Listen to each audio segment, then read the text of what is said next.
Chapter 475. Fan Xian was silent for a long time. In the end, he gave up on the idea of having Yan Bingyun arrange this matter. For one, he had to ensure Hongzhu's safety. For another, he knew of Sir Yan Jr.'s loyalty to the Qin court under his cold exterior. This kind of risk could not be taken lightly. He looked at Yan Bingyun's not-so-healthy complexion and furrowed his brows. Turning around, he placed his finger on Yan Bingyun's wrist and paused. Yan Bingyun's heart was slightly surprised, but his face remained icy and did not have any reaction. "Why is your body so weak?" Fan Xian furrowed his brows and said, "I heard you haven't returned to the manor these days?" Yan Bingyun casually tidied up the files on the table and replied, "There are over 30 Jingdo officials locked up in the celestial prison. Every day there are people going to the Supreme Court to cry out their grievances. They are also in a rush to sort out what happened. With both sides pressuring me, how could I have time to leave this courtyard?" Fan Xian noticed the tidiness of the secret room, including the files on the large wooden table. They were also organized neatly. He couldn't help but smile. "This room is even cleaner than when the director was here. It looks like you are indeed used to this line of work." Yan Bingyun also felt a bit tired. He stretched out 2 fingers and forcefully rubbed the skin between his brows until the white skin had completely turned red. Only then did his spirit recover a bit. "Go back." Fan Xian looked at this scene and shook his head. Yan Bingyun ignored him and took out another file to read carefully. His head was slightly lowered.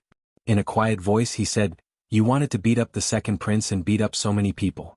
Someone has to deal with it. You and the director both like to slack off, but the Overwatch Council can't rely on a group of lazy people to support it." Fan Xian heard a glimmer of resentment and smiled instead. Yan Bingyun seemed to be very uncomfortable with Fan Xian staring at his work. A moment later he closed the file and raised his head. "Although the second prince's power in court has been completely uprooted by you, I want to remind you of one thing." "What is it?" "You only removed the branches and leaves by the second prince's side," Yan Bingyun calmly said. Yan Bingyun said calmly, "Your axe wasn't able to cut through the thickest tree beneath him." Fan Xian knew that Yan Bingyun was talking about the Yi family, which was far away in Dingzhou but could reach Jingdo in 5 days. The Yi family worshipped a great grandmaster. Ever since the second prince and Yi Linger had married, the second prince had, without question, gained the support of the eldest princess and the towering Yi family. The night attack in Jingdo this time only wiped out the second prince's core officials in court and the martial power he carried with him. It did not cause any damage to the Yi family. As long as the Yi family remained firmly established in Dingzhou, the second prince had not suffered any true harm. Fan Xian sighed and felt somewhat helpless. He had originally hoped to use the 3 city-guarding crossbows he had seized during the attack in the valley to drag the Yi family into the water. No one would have thought that the Northern Qi Emperor's private letter, a greeting from tens of thousands of li away, would force the Qin court to stop the investigation. It made it impossible for Fan Xian to frame the Yi family even if he wanted to. "Let's talk about the Yi family later." Yan Bingyun glanced at him and furrowed his brows. "The second prince's foundation is in the Yi family. Because of this, his reliance on the eldest princess has decreased. This was the brain Fan Xian relied on the most." His words were endless and penetrated deep into Fan Xian's heart. For no reason his heart jumped. Thinking of the top-secret information he had learned today, he began to smell a different scent. Regardless of whether the eldest princess had openly supported the crown prince or secretly supported the second prince, that crazy and powerful woman's methods were so that when her 2 nephews ascended to the throne in the future, they would still be under her control. The eldest princess, Li Yunrui, was a powerful figure with broad foresight. What she wanted was not small. Presently the second prince had the Yi family as his support. His reliance on her had decreased. This meant that if the second prince ascended to the throne in the future, it would be much more difficult for her to control him from behind the scenes. Could it be? Thinking of this, Fan Xian's heart jumped. He immediately smiled coldly and said, "The crown prince does not have much of a future. In the end, the second prince will still be beaten down." Yan Bingyun glanced at him suspiciously. Although the Overwatch Council had never participated in the battle between the princes, this invisible rule had been gradually broken ever since Fan Xian had taken over the Overwatch Council. How could Fan Xian be so sure that the emperor still favored the crown prince, whom the empress dowager particularly loved, had no chance at all? Fan Xian would not explain anything to him. He furrowed his brows and said, "Send a message to Su Wenmao and Xia Qifei. Have them prepare to pull in the net." Yan Bingyun stared into Fan Xian's eyes and said, "The Jiangnan matter is within our grasp, but to strike down in one stroke, it seems there is no certainty. After all, the capital is watching, unless there is a sudden major change in the situation in the capital. Fan Xian smiled.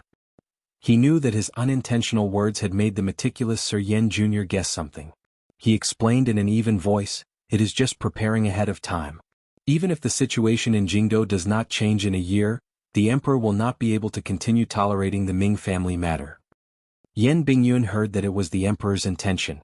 Only then did the doubt in his heart lessen slightly.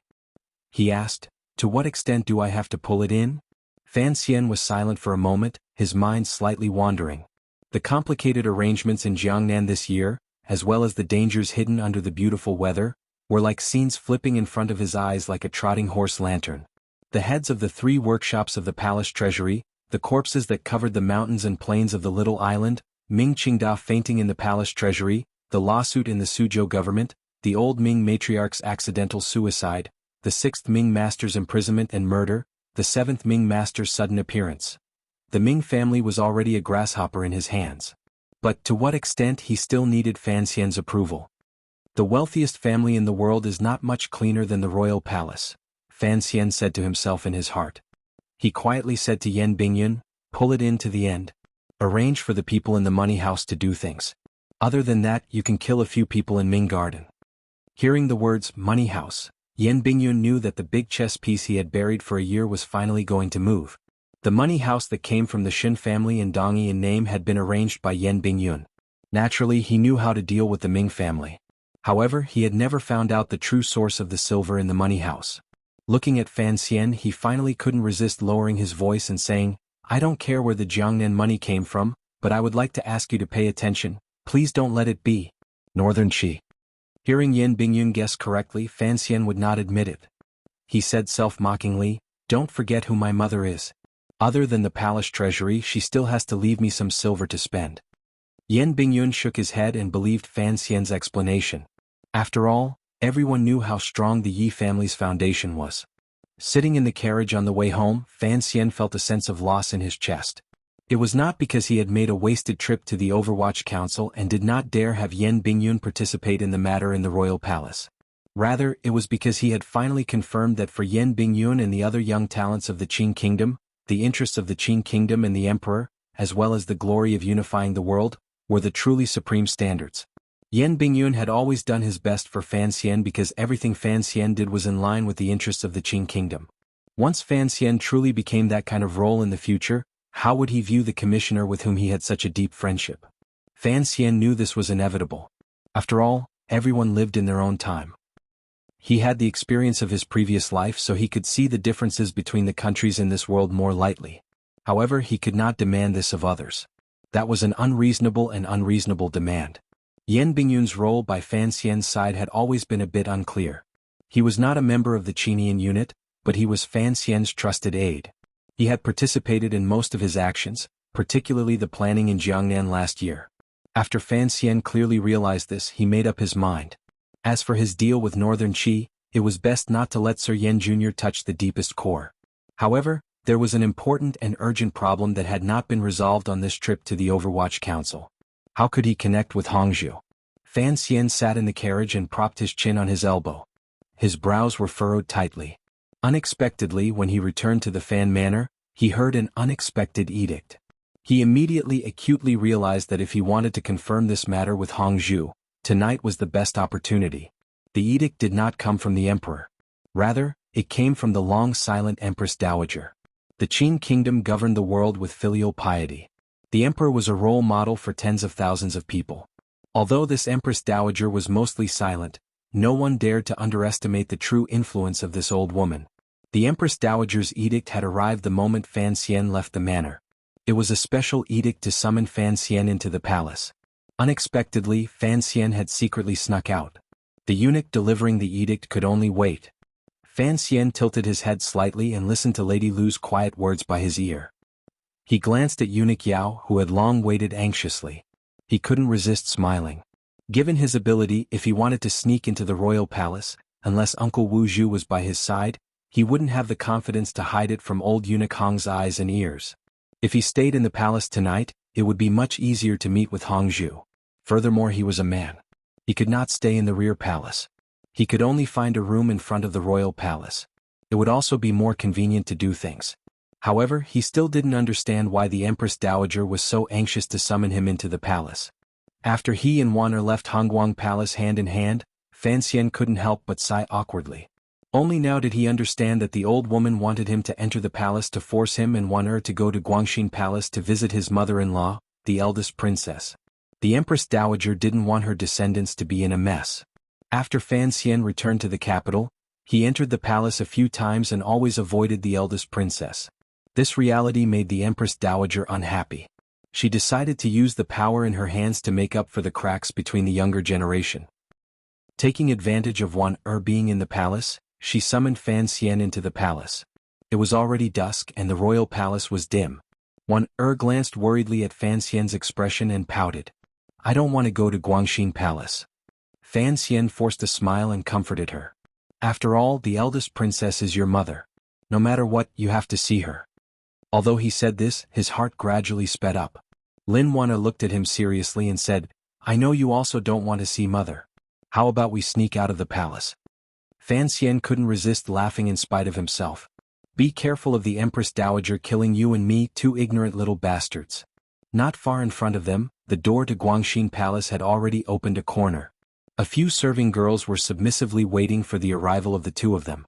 Technically speaking, Fan Xian and Wan'er were half-masters of Guangxin Palace.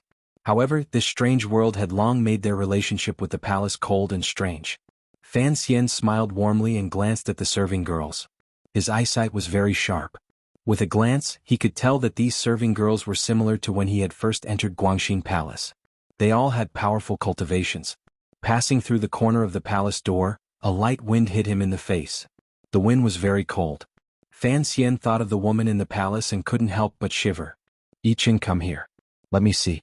The eldest princess, Li Yunrui, welcomed them from outside the hall. Although her tone was forcefully maintained calm, Fan Xian could still hear a slight strangeness. He raised his head in surprise and saw the eldest princess staring at her wife beside her in a daze. Wan'er bit her thick lower lip. Her palm gripped her husband's hand and refused to let go. Fan Xian gently patted the back of her hand to give her enough encouragement. Wan'er composed herself and walked forward. She bowed slightly toward the beautiful woman in palace attire on the stone steps and quietly said, "Greetings, mother." Her voice was very low and thin. It was indescribably unnatural. The eldest princess stared in a daze at her own daughter. Her slightly hopeful expression abruptly calmed. She lightly said, "How have you been?" Fan Xian furrowed his brows and coughed uncomfortably. Moving closer to Wan'er's side, he smiled and said, "Greetings, mother-in-law." The eldest princess looked at him. A strange smile rose to her beautiful face and said, "You still know to come see me?" For some reason, the eldest princess and Wan'er appeared a bit cold, but she spoke very casually to Fan Xian. Fortunately, with Fan Xian's interruption, the atmosphere on the stone steps relaxed a bit. The eldest princess held Lin Wan'er's hand and stood side by side on the stone steps. She gave a few orders to the serving girls in the courtyard and prepared to walk into the hall. Fan Xian raised his head and looked at the two women on the stone steps. He found with amusement that Wan'er did not look much like her mother. However, he didn't know how the eldest princess took care of herself. She was still so young. The two of them stood in a row. They didn't look like mother and daughter. They looked more like sisters. However, although Wan'er was married, she still could not shed some of her youth. The eldest princess had long bloomed and had not withered for years. She was like a blooming peony, eye-catching. Guangxin Palace had long arranged a banquet. There were no outsiders. It was just the eldest princess and the young couple. After talking for a while at the banquet, Wan'er finally relaxed a bit. Adding to the mother-daughter nature, the gaze she used to look at the eldest princess also became gentler. The eldest princess seemed to be very happy with Wan'er's change. Her voice also began to show a real gentleness.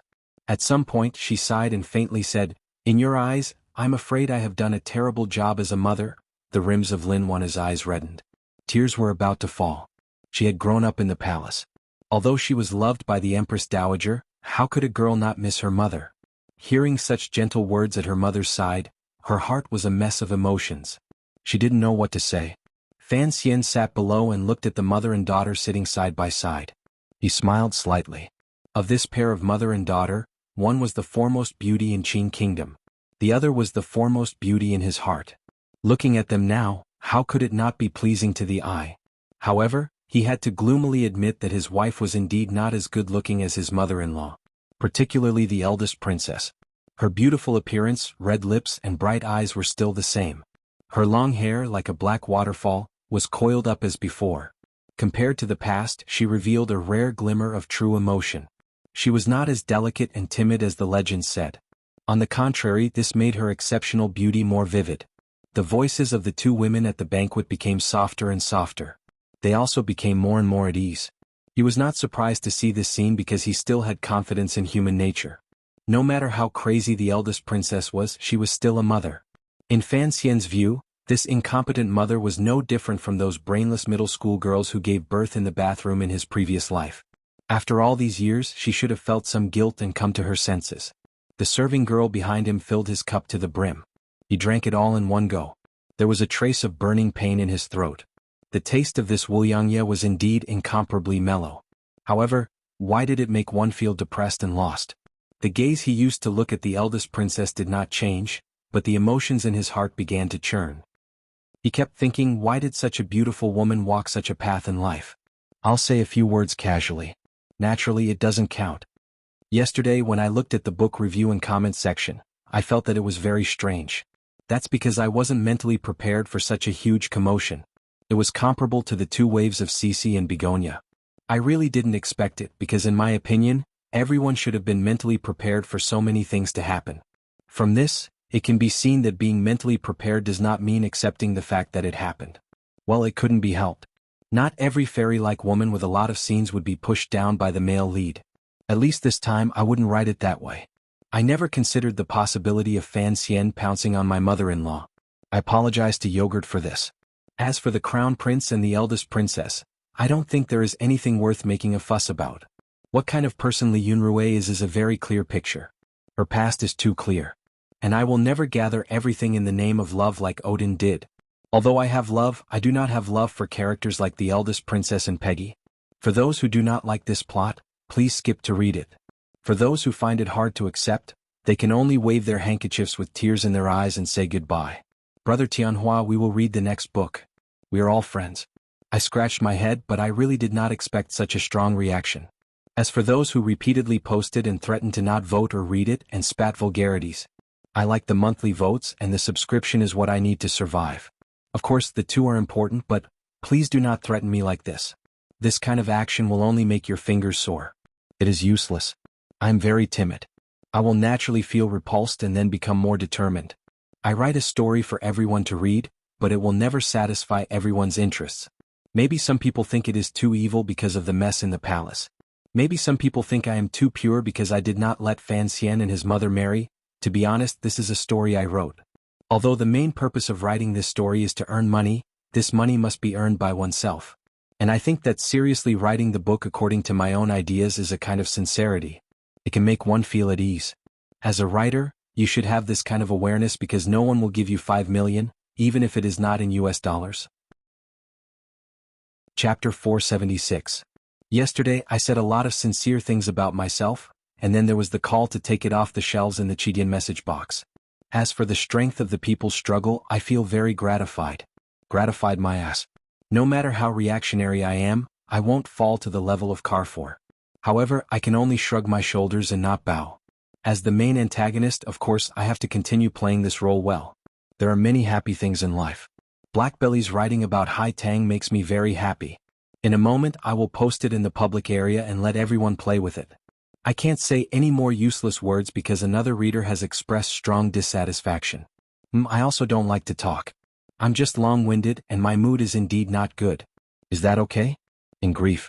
The coldness outside Guangxin Palace seeped in strands, trying to forcefully change the name of the palace to Sister Chang'e's residence. However, with the red candles at the side and the warm fragrance rising, the wine strong, and the spring overflowing, this kind of plan was ultimately just a delusion. Fan Xian watched the eldest princess and Wanner speak softly. The smile on his face gradually grew. He was no longer as wary and awkward as when he first entered the palace. The eldest princess was still as beautiful and alluring as before. Even though Fan Xian clearly knew of the matter Hongzhu spoke of, other than shock, he felt a strong displeasure toward the crown prince. At least, looking at the foremost beauty in Qing Kingdom, the young son-in-law could not form too many feelings of disgust in his heart. Of course, this kind of emotion in itself was a wonderful thing. He gently put down his wine cup and smiled self-mockingly. He thought to himself, the eldest princess is also a pitiful person. There must be something hateful about a pitiful person. This eldest princess was the Empress Dowager's most beloved youngest daughter. She was a powerful figure that the emperor had relied on as his right arm these 10 years. Particularly for Fan Xian, hidden under the gentle and beautiful appearance of this beauty in palace attire was a venomous tongue, a liquid that could kill without spilling blood. When he was 12, Fan Xian welcomed the eldest princess's first assassination attempt. After they entered the capital, the two sides became even more entwined in schemes and blood and fire, unable to extricate themselves. However, during these years, Fan Xian's power had gradually expanded while the eldest princess's power had grown weaker by the day. The eldest princess had long acknowledged that her son-in-law was an opponent worthy of her attention, but Fan Xian's two most direct opponents of conflict in the Qing Kingdom, the Crown Prince and the Second Prince, were actually just pawns thrown out by the eldest princess. Fan Xian clearly knew that since his rebirth, the true enemy of the entire world was the beautiful woman in palace garb in front of him. The eldest princess was Fan Xian's most powerful opponent. Thus, during these years, the Overwatch Council had gathered all of their intelligence centers in Xinyang and Guangxin Palace. Fan Xian understood the eldest princess, even better than she understood herself. This was a question on a psychological level. He could acutely sense the eldest princess's complicated gaze toward that woman in the past, and even her strange feelings toward that woman. If it wasn't like this, it couldn't explain the strange political situation in the Qing Kingdom after the Yi family was destroyed. A hateful person must also have a pitiful side. However, Fan Xian would not give a glimmer of pity to the eldest princess. In this aspect he was colder and more heartless than anyone else in the world. Just as he had said countless times in the past, only when you are drunk do you know the weight of life. Only when you are dead do you know the weight of life. He wanted to live. Whoever didn't want him to live had to die in front of him. How was Jiangnan? The eldest princess gently stretched out her jade arms and slowly put down the wine cup. It was winter, and although there were bamboo charcoal stoves in the palace, the temperature was not high. The eldest princess was also wearing winter clothes that were a bit thick, but even with this kind of clothing, it still covered up the curves of her body and that alluring aura that was everywhere. One had already fallen asleep. The serving girls carefully came out of the back of the palace to give their orders. They then retreated out of the palace and closed the doors. Fan Xian furrowed his brows slightly but did not say anything to stop them. After all, the eldest princess was her mother. It was not convenient for him to say too much. Jiangnan is very good. The scenery is good and the people are not bad, Fan Xian replied with a smile. Mother, if you have the time, you can visit Hangzhou sometime. Although it was particularly awkward to say the words, mother, he had no other choice. I went a few years ago.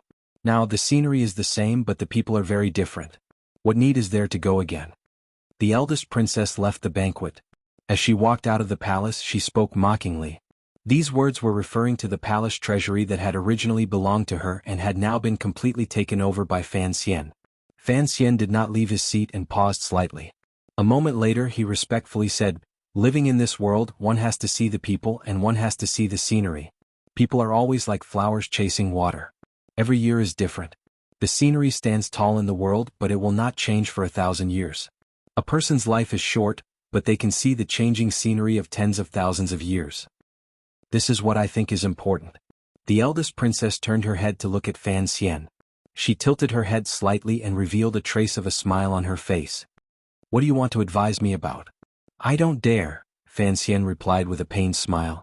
The eldest princess smiled slightly mockingly and said, there are very few things in this world that you don't dare to do. However, trying in vain to use words to weaken my will is truly a very stupid thing to do. In front of the Empress Dowager, Li Yunrui was a well-behaved and even somewhat stupid daughter. In front of the Emperor, Li Yunrui was a precocious and even somewhat abnormal assistant. In front of Prime Minister Lin, Li Yunrui was a timid and even somewhat pretentious beauty. In front of the princes, Li Yunrui was a gentle and even somewhat seductive woman. In front of her subordinates, Li Yunrui was a charming and enchanting mistress with a wave of her hand. Only at this moment in Guangxin Palace, in front of her good son-in-law, Fan Xian, Li Yunrui was nothing. She was only herself, the purest of herself. She did not use any expression or charm or timidity, but she made no attempt to hide it. She calmly faced Fan Xian with her original appearance. Perhaps these two people both knew that the enemy was the one who understood them the best, so there was no need to make any useless concealment. Thus Fan Xian was not shy. He smiled warmly and only said straightforwardly, "Time is a passerby of 100 generations. Heaven and earth are the reverse journeys of all things. I don't dare to persuade you of anything. I just feel that life is bitter and short. There is always a great deal of happiness to pursue." Without waiting for him to finish, the eldest princess cut him off and coldly said, "What kind of thing is an immortal poet? You can defeat one knife or two. Open your eyes and see clearly who is standing in front of you. Don't always think that by saying some unbearably sour words and smugly showing off a few seemingly philosophical words, you will be able to solve all problems." These words were spoken normally, but the pride and disdain in them appeared particularly sharp. At this moment, there were no outsiders present, so the eldest princess revealed her truest side. "Don't always think that women are creatures whose emotions surpass everything else," the eldest princess said coldly. "You said in what you wrote yourself that men are all a pile of mud. Since that is the case, don't pretend to be a piece of jade in front of me." Fan Xian had nothing to say. He could only smile bitterly and listen. The eldest princess walked to the side of the palace door and lifted the cotton curtain. Standing on the stone steps, she looked at the quiet night of the royal palace around her. It was not good for Fan Xian to continue sitting at the banquet. He could only stand and follow her out, wanting to hear what this mother-in-law had to say. "See clearly who is standing in front of you." The eldest princess did not turn around. Her slightly thin body in the cold wind made one's heart tremble for no reason. It was as if it contained an infinite amount of crazy thoughts. "I am not a stupid girl like Hai Tang," she said. "I had thought that the North had finally produced a decent woman. Who would have thought that she would still be a commoner?" Fan Xian was speechless. He could only smile bitterly and think, who dares to compare to you? In this world where men were superior to women, it seemed that only this eldest princess dared to do what others did not dare and compete with men. In all areas she competed with men. Fan Xian faintly understood that the eldest princess did not take those things seriously at all. Yes, it was like this. The heavens were about to cry. He scratched his head awkwardly. Facing such a woman, he felt his hands and feet bound. He had no idea how to respond. "You should know why Mother summoned you to the palace and the banquet tonight," the eldest princess said calmly. "You and I both know, so there's no need to say more. Just hide it a little more. I don't want Mother to be too sad and disappointed." Fan Xian bowed to the ground and said sincerely, "I will obey." "Obey?" The corners of Princess Royal's lips slowly curled up, and the faint red curve of her face was particularly charming under the night sky. "I have to admit that your ability is beyond my initial expectations, and you are her son, which surprised me even more. No wonder I couldn't kill you or make you move in these 2 years. His Majesty dotes on you and the old guys love you. It's just a pity, you're just a stinky man after all." Fan Xian smiled and said, "This is a problem of hormones and secretion." Here. The eldest princess started slightly. For the first time, other than determination, there was a glimmer of uncertainty and doubt in her enchanting eyes. She immediately shook off Fan Xian's purposeful act and coldly said, "You're just like your mother, always having so many new words." Fan Xian's heart jumped. Calmly he asked, "You've seen my mother?" The eldest princess was silent for a moment and then said, "Nonsense. When she first entered the capital, she lived in King Cheng's manor. How could she not have seen her? It's impossible not to see her." Speaking of this, the eldest princess's eyes softly narrowed. Slowly she said, "I admired her very much. It could even be said that I was jealous of her. In the end I looked down on her." Fan Xian furrowed his brows and smiled calmly. "I don't think you have that right." These words were very bold, but the eldest princess was not angry at all. Lightly she said, "In many people's eyes, it is all so. Even though I have assisted my brother since childhood and done so many things for the Qin kingdom, as long as I am compared to your mother, no one thinks I am the best." "But," the eldest princess coldly said, "I still look down on her." Without waiting for Fan Xian to speak, she suddenly laughed somewhat nervously. "Because in the end, she died." Fan Xian's heart jumped slightly. He didn't know if he could confirm the final truth of history today. However, the eldest princess's following words made him slightly disappointed. "And I did not die," the eldest princess said coldly. "Who can predict the future? Will I be able to do better than her?"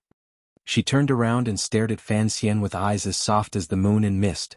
Quietly she said, "In the end she did not unite the world. Do you think I can do it?" Fan Xian was watched by these two gazes. He forced himself to maintain his calm. After a long silence he slowly said, "Evaluating a person is not necessarily based on territory and the records in the history books." He suddenly thought of the letter he had seen that rainy night and said absent-mindedly, "Just like my mother. She did not help the Qin kingdom unite the world. Who knows if she couldn't do it or if she didn't care to do it?" The eldest princess was slightly startled. A sliver of her guard finally appeared. With a glimmer of dissatisfaction she said, "Things that can't be done are considered to be not worth it? Just as you said earlier, life is only a few decades. If you want to leave a lasting mark on the hearts of later generations, if you don't rely on the history books, what else can you rely on?"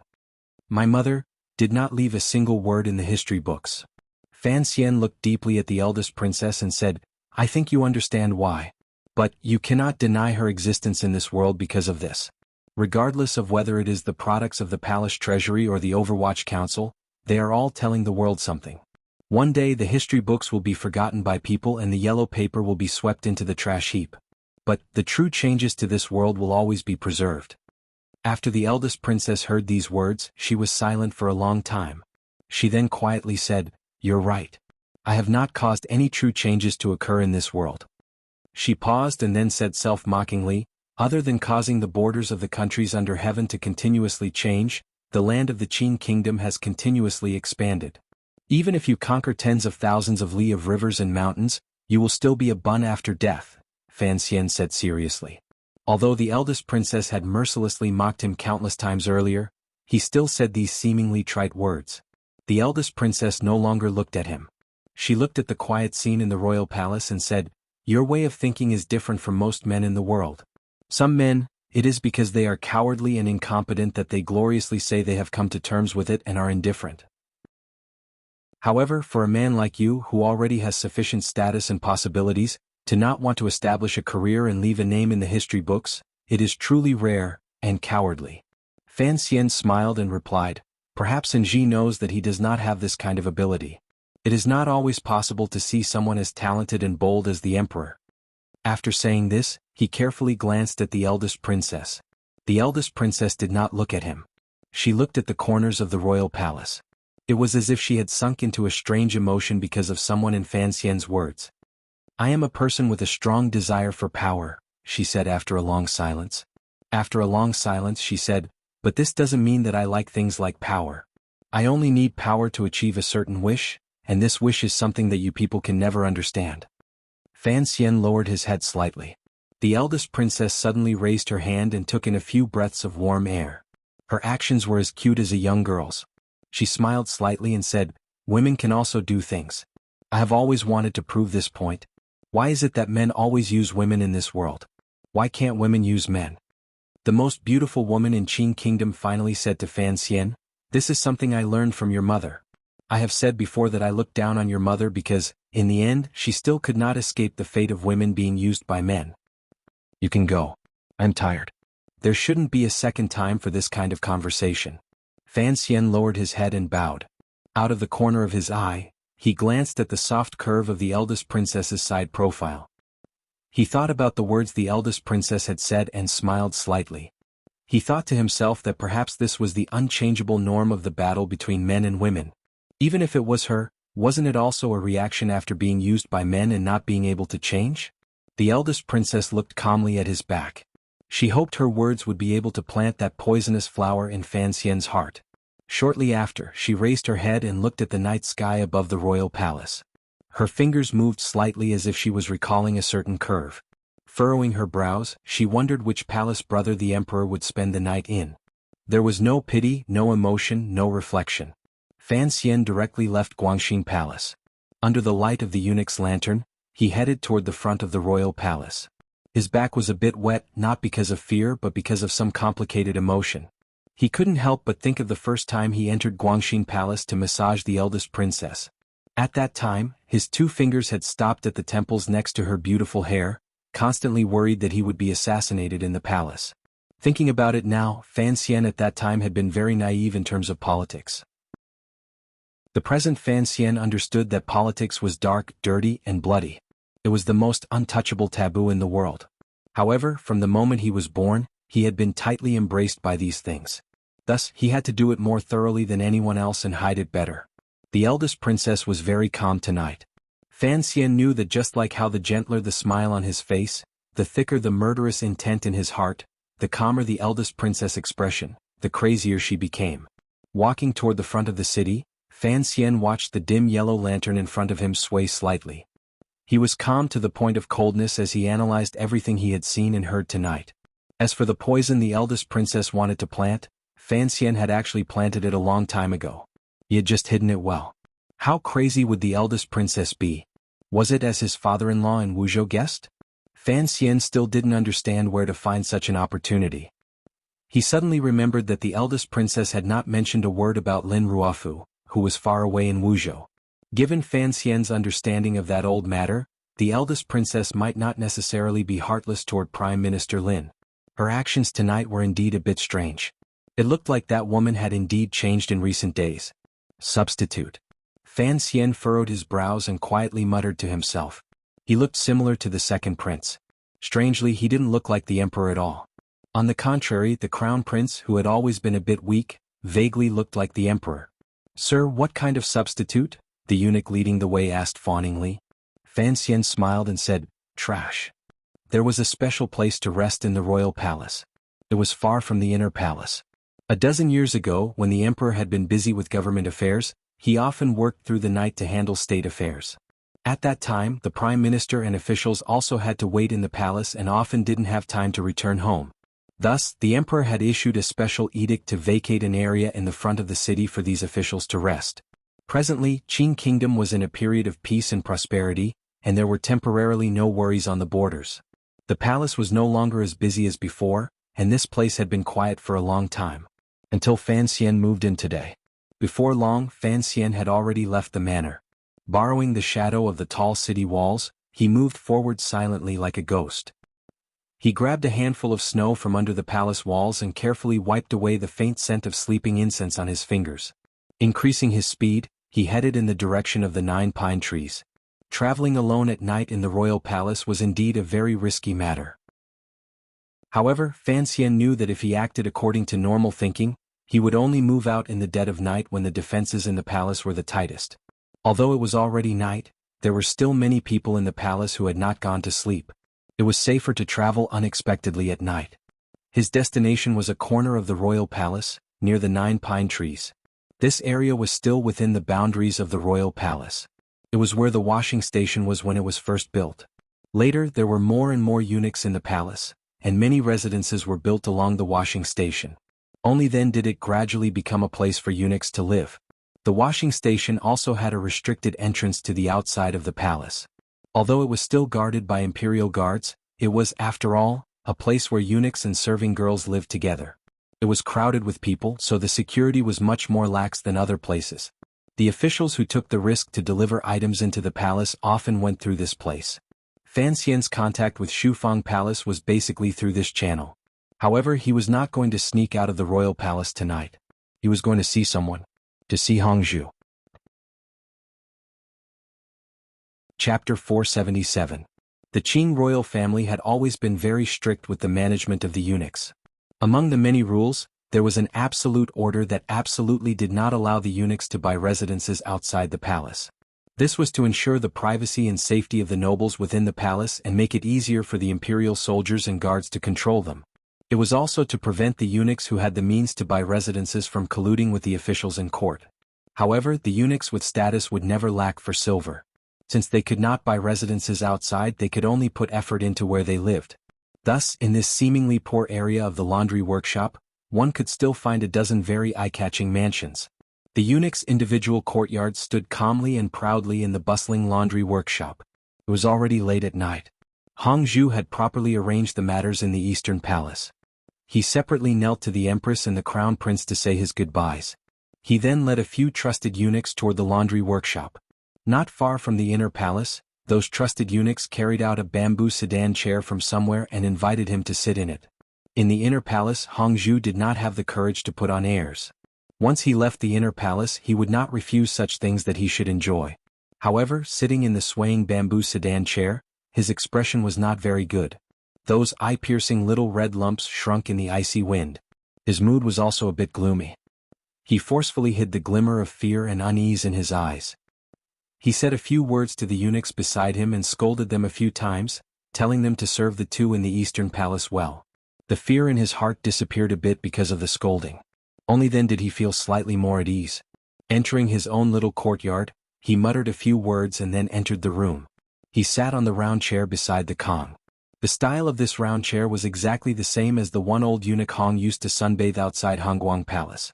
He had specially asked someone to make it. Every time a eunuch came to the courtyard to do business and saw this round chair, they would think of the relationship between young eunuch Hong and the old eunuch and feel vigilance and respect in their hearts. Hongzhu was very proud of his skill. He sat on a chair and slowly sipped a pot of hot tea in his left hand. A 13 or 14-year-old eunuch respectfully knelt down and helped him take off his shoes. He then fetched some hot water to warm his feet. Feeling that pair of small hands carefully rubbing his feet in the wooden basin, Hongzhu developed a strange feeling. It was somewhat satisfied, somewhat proud, and somewhat sad. His family had once been a gentry family and had produced a few jinshe. However, it had been destroyed by the official Yan family, which caused his life to become what it was today. If such a tragedy had not occurred, Hongzhu thought to himself, given his age, he would probably have passed the spring examinations and begun his official career. Each time he thought of this matter, he couldn't help but feel sad, then angry, and then sincerely grateful to Sir Fan Jr. outside the palace.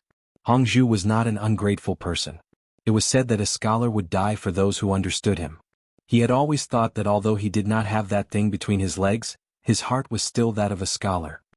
His fingers slowly rubbed the granules on the surface of the purple clay teapot, but his thoughts were not on this wonderful feeling.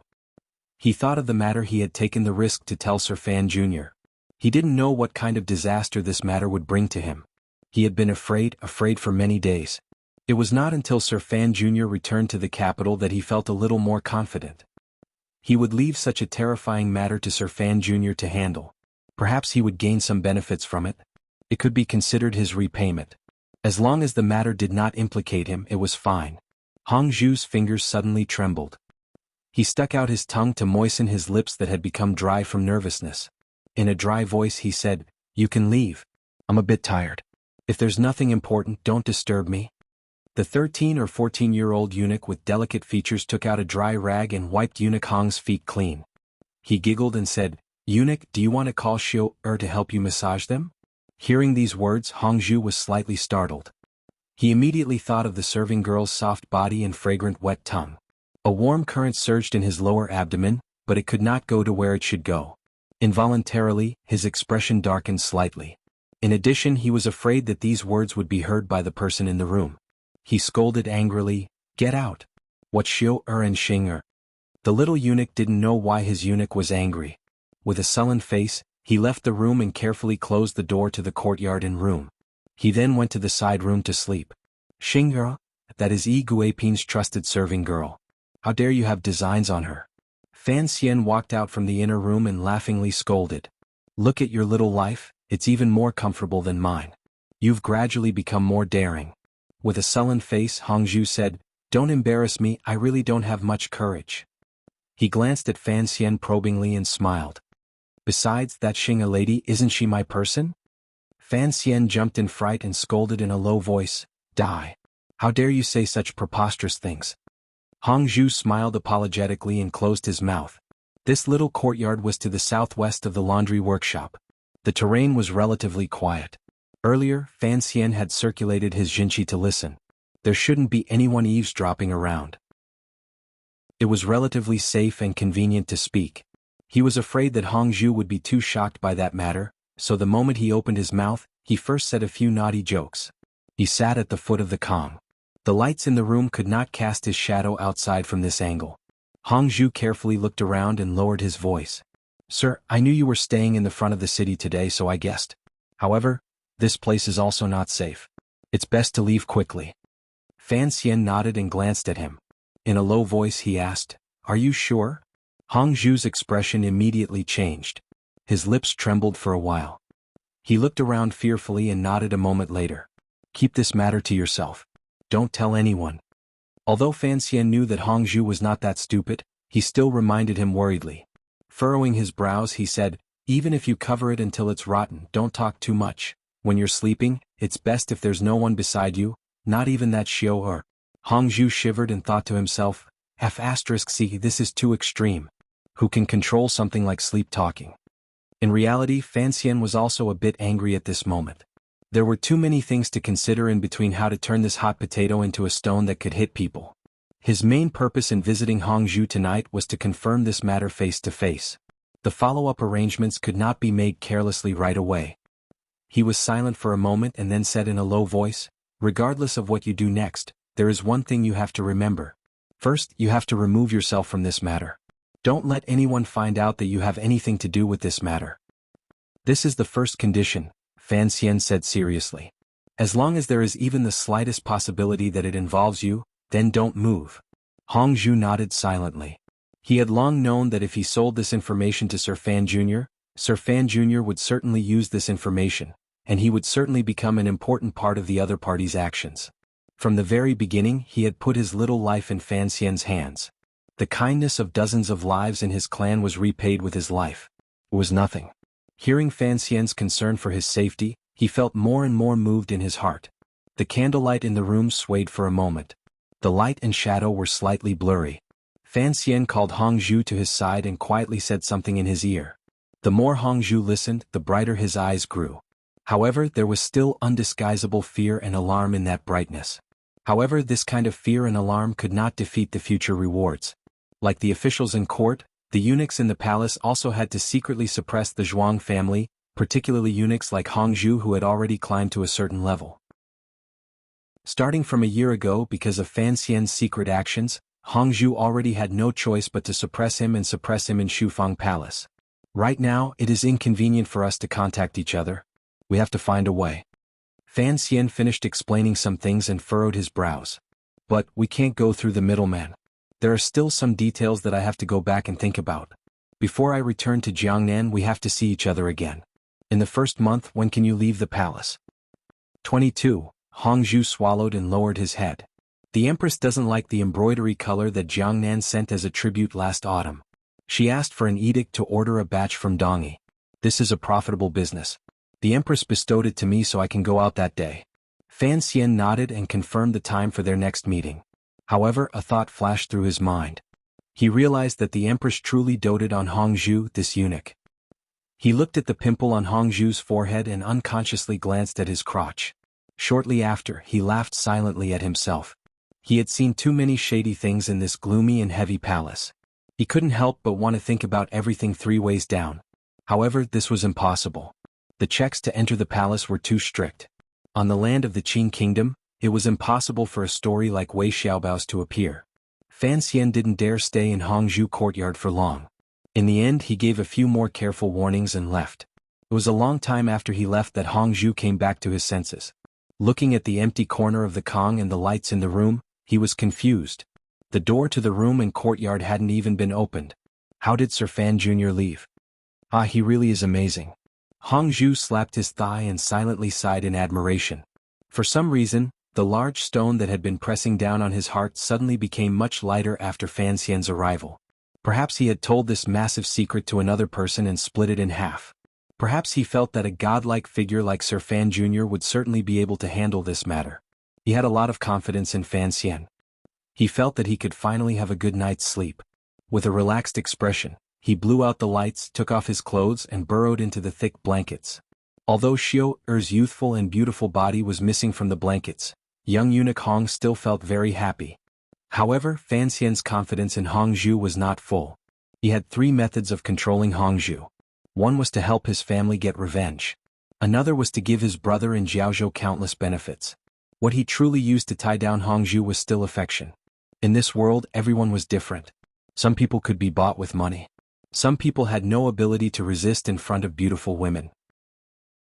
Fan Xian confirmed that Hongzhu was a very special little eunuch. He was sincere and chivalrous.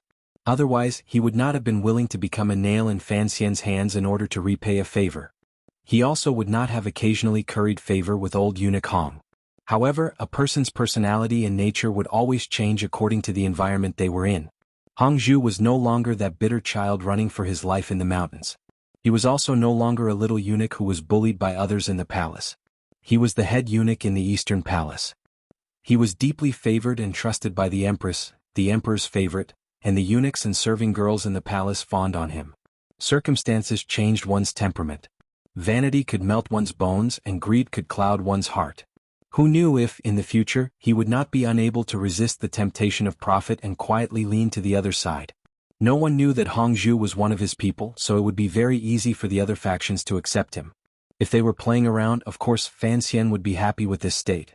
If Hongzhu really did something, there was nothing he could do. Fortunately, he had this secret. Fan Xian was very grateful for this secret. Regardless of whether or not it could bring him any benefits in the future, at least this shared secret could make it so that Hongzhu would never be able to leave him again, at least until the eldest princess and crown prince fell from power. Returning to his residence in the front corner of the royal palace, Fan Xian carefully confirmed in the darkness that the little trap he had set when he left had not been broken by anyone. It looked like no one had come to disturb him in these short hours. Stretching out a finger, he brushed away the strand of black hair and rubbed something on the noses of the two sleeping eunuchs. He then sat on the bed and took out a bottle of royal wine he had picked up along the way. He sprinkled some by the side of the bed and sat in a daze for a while before falling asleep. Sitting in the carriage, Fan Xian couldn't resist turning his head to glance at the thick red walls of the palace. Unconsciously, he wanted to get as far away from the royal palace as possible. He had entered the palace too many times. Each time he entered, it was like the first time he entered the palace to visit the various ladies. He could feel that cold feeling. It had nothing to do with the weather. It was just cold, thin cold. He hated this smell in the royal palace, so he hated staying in the royal palace all the time. He sympathized with the emperor who had always been locked up in the royal palace. For the same reason he did not want to be emperor. This was not being pretentious, it was the truth. In his previous life, a post on a certain forum had described the inhuman pain of the emperor's occupation. Thus, Fan Xian wanted to maintain his right to choose his own career. This was probably the biggest conflict between him and Qin Pingping. With 100,000 strings of silver tied around his waist, riding down to Jiangnan, carrying the emperor's sword on his back, and controlling the power of the world, perhaps this kind of life was not bad. Of the four great grandmasters, Yi Liuyun's life was the most relaxing. However, he still needed the Juanshan Conference's silver and meticulous service. But Fan Xian didn't need it. Immersed in his beautiful imagination, Fan Xian tilted his head and glanced at his wife. Lovingly and gently stroking the hair on her head, he said, "In a few years, the world will be at peace." A few years? Wanner pulled up the corners of her lips and forced a smile. "I hope so. How did your talk with mother go?" Lin Wanner looked at the Jingdo Street scene outside the carriage window and suddenly asked this question. Fan Xian started slightly and warmly said, "We chatted for a while, but there wasn't anything of substance. You looked very tired yesterday and went to sleep so early. It wasn't good for me to stay too long." "I was pretending to sleep," Lin Wanner calmly said. "If I didn't sleep, it wouldn't be convenient for you two to say anything." Fan Xian was silent for a long time. Only now did he understand that his wife was giving him and his mother a chance to negotiate and see if they could reach a compromise. However, there was already too much blood on their hands. It would be difficult to wash them clean and carry out a second handshake. Feeling her husband's silence beside her, Lin Wanner suddenly felt that her spirit was lacking. Her body felt weak. In a quiet voice she said, "What should we do?" Fan Xian silently pulled his wife gently into his arms. He didn't know what to say. Wanner did not refuse his embrace. She tilted her head and gently leaned against his chest. A trace of indifference and hopelessness appeared between her brows and disappeared in a flash. Tears began to roll down like pearls. They formed a line and soaked Fan Xian's clothes. It was not that Fan Xian had not considered the problem of what to do. However, the situation had long been set. He could try to destroy the second prince's ambition, but he did not have a glimmer of hope that he could convince the eldest princess to leave the stage of this world. Either you die or I perish in the struggle. Naturally, Wanner, who was caught in the middle, was the most pitiful person. Fan Xian clearly knew this, but he could not change anything. He held his wife tightly in his arms. For some reason, his heart also began to ache. A year ago, Wanner had reminded him that perhaps his mother would once again join hands with the crown prince. Thinking back to the past, Fan Xian couldn't help but sigh in admiration at his wife's sharp intuition. He knew that it was not that Wanner did not understand the turbulent undercurrents under the Qin kingdom's golden age of peace. She was caught in the middle and could only remain silent. Always silent, so silent that it seemed to have disappeared. Because of this, Fan Xian felt increasingly guilty and apologetic toward his wife because he could not say anything. He could not even give her a promise. In his arms, his wife was crying silently. Fan Xian gently used his thumb to wipe away the tears on her face. Raising his head to look at the scenery outside the window, he thought to himself that even if a person had two lives, there were still many things that could not be changed and many wishes that could not be fulfilled. Chapter 478. This was the first time in Fan Xian's 3 years in the capital that he had planned something on his own. He didn't have the help of the old men or Yan Bingyun's plans. However, he could still use the Overwatch Council's enormous intelligence network and the enormous files and resources accumulated over the years to begin extending the tentacles of a conspiracy from outside the royal palace into the royal palace. The pressure was great, but he had to learn to endure it. In the process of preparing for this matter, it wasn't that he hadn't considered telling the truth to his father and Qin Pingping. However, the thoughts of these two elders were truly difficult to fathom. No one knew how loyal they were to the emperor. He also didn't know whether or not such a conspiracy that would throw the royal family into chaos would be forcefully suppressed by these two elders for some reason. Thus, he chose to move forward in the dark alone. The Overwatch Council's intelligence reports flowed endlessly into his study. In order to avoid drawing the attention of those with ulterior motives, Fan Xian used an ingenious name. He only carefully touched on the information on the outside. Then it passed through a few hands and was delivered to a remote and quiet courtyard in the middle of the city. He didn't dare to be silent for too long in the study and reveal any traces. As usual, he was filial to his father and wandered freely in the garden. Along the way he even went to Xan Chiwu's manor to be a guest. However, this year, Xan Chiwu did not invite him as he had in the past. Fan Xian knew that Xan Chiwu was, after all, close to the crown prince. At this juncture, when the crown prince was gradually waking from his silence and using his good performance to fool everyone in the palace, Xan Chiwu must have received the Eastern Palace's signal and no longer tried to rope him in. However, this change was not sudden. Xan Chiwu found a good excuse and personally went to the manor to deliver a generous gift. After a few days, Fan Xian finally thought through this matter from beginning to end. After going through the plan in his mind, he stood in the position of an investigator and used a cautious gaze to examine the clues in his mind. He confirmed that the royal family's investigation from top to bottom would not involve Hongzhu and would not implicate him. Only then did he feel slightly more relaxed. On the 7th day of the new year, Fan Xizha, who had been cooped up in the manor, pestered his brother to go out for a walk. Fan Xian glared at him and retorted, "You think you're still the second young master of Fan Manor? Right now, it is the council that is hiding your whereabouts. But I am sure that the palace already knows where you are. Right now, no one from the Ministry of Justice has come to arrest you because the palace is giving face to father and me. If you go out with such a fat face to show off, where will the palace put its face? Someone will be coming to arrest you soon." Fan Xizha was surprised. Why was his brother speaking so harshly today? But in the year he had been working in northern Qi, he still retained the sinister business genius of the past. He had also shed some of his pompous air. He immediately saw that his brother had something on his mind. His mood was heavy. Carefully he asked, "Brother, what happened? We are brothers in this world. Tell me what you want and see if I can help you." Fan Xian suddenly thought of the northern Qi aces who had followed Fan Xizha south and were now arranged to live in the country estate outside the city. His heart jumped, but he immediately cast aside those thoughts. He didn't even dare to disturb Director Qin and his father, let alone his precious younger brother. It was just that Xizha had seen through his thoughts, so he had to cover it up. He paused slightly and then said, "On the 10th day, the great prince's manor will open its doors to welcome guests. I will also be going."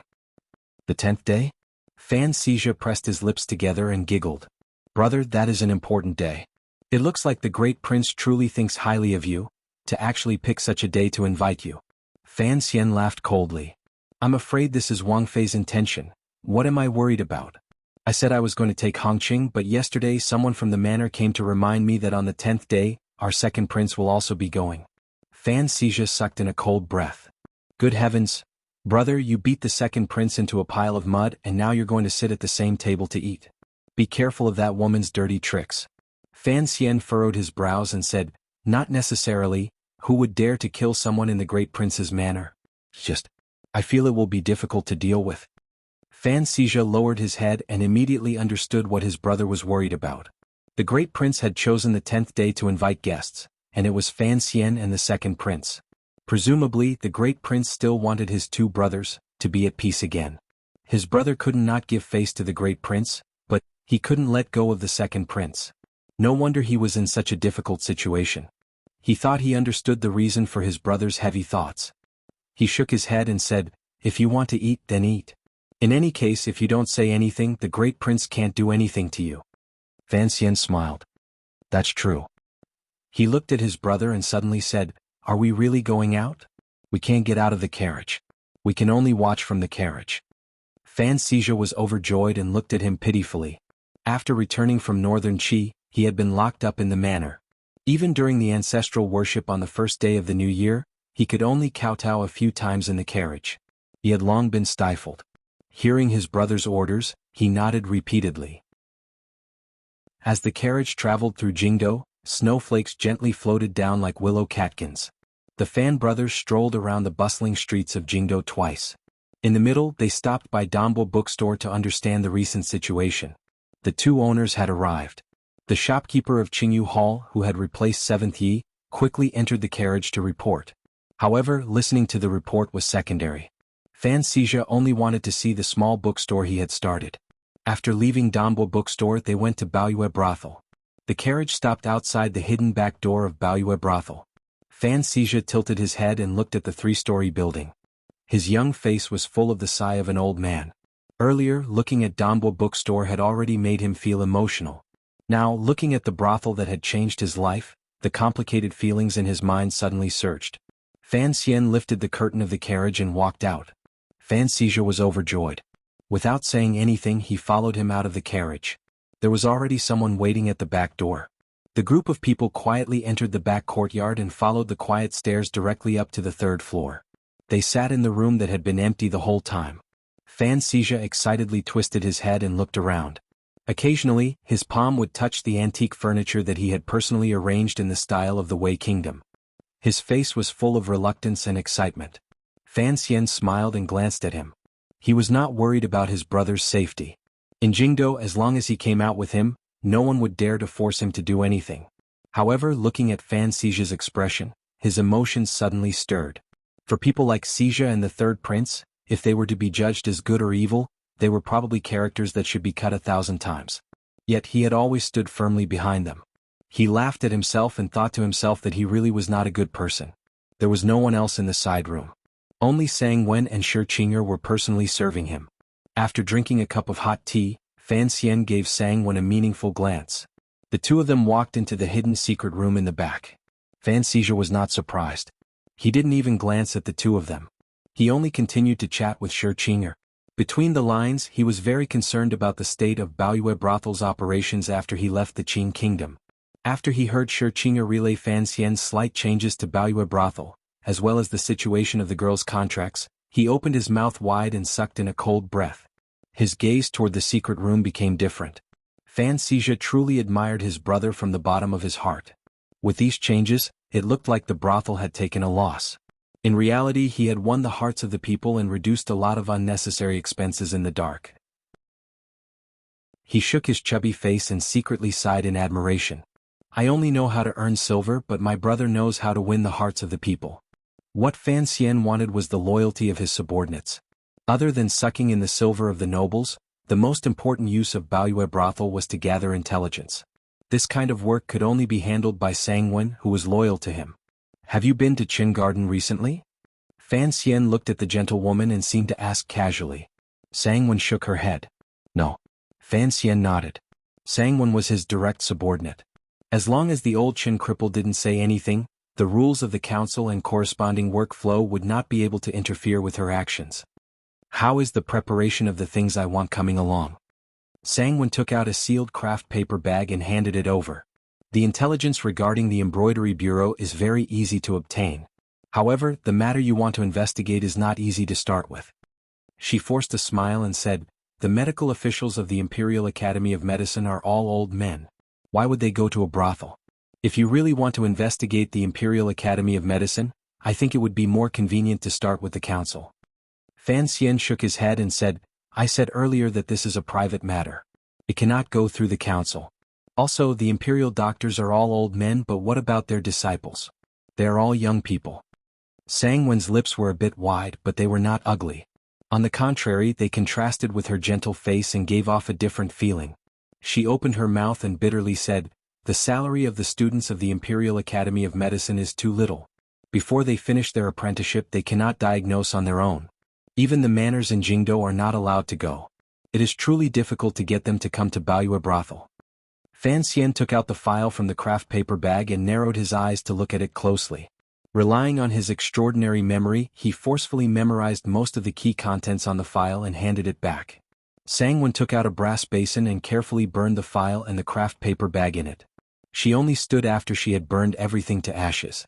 Fan Xian digested the intelligence in his head and closed his eyes. He shook his head and said, "You will stop here." Sangwon bowed slightly and said, "Yes." Fan Xian took his brother and left Baoyue brothel. However, he did not stay in the manor. After sending Sija back, he once again sat in the black carriage. He thought in the carriage. Regardless of whether it was the intelligence the Overwatch Council had obtained from the outside or the bits and pieces of information Baoyue brothel had grasped, he could only come to a relatively vague conclusion. The Crown Prince's change had indeed begun half a year ago. At that time, Fan Xian was far away in Jiangnan and had no idea what had happened under the surface of Jingdo's peace. Without question, the venereal disease that had long troubled the Crown Prince and made him appear self-abased and weak had been cured. This matter caused the Imperial Academy of Medicine, who knew the inside story, to collectively sink into celebration. They all thought it was a favor from heaven and a blessing for the Qin kingdom. It was also from that time on that, because of the Crown Prince's recovery, his entire person began to emit a glow called confidence.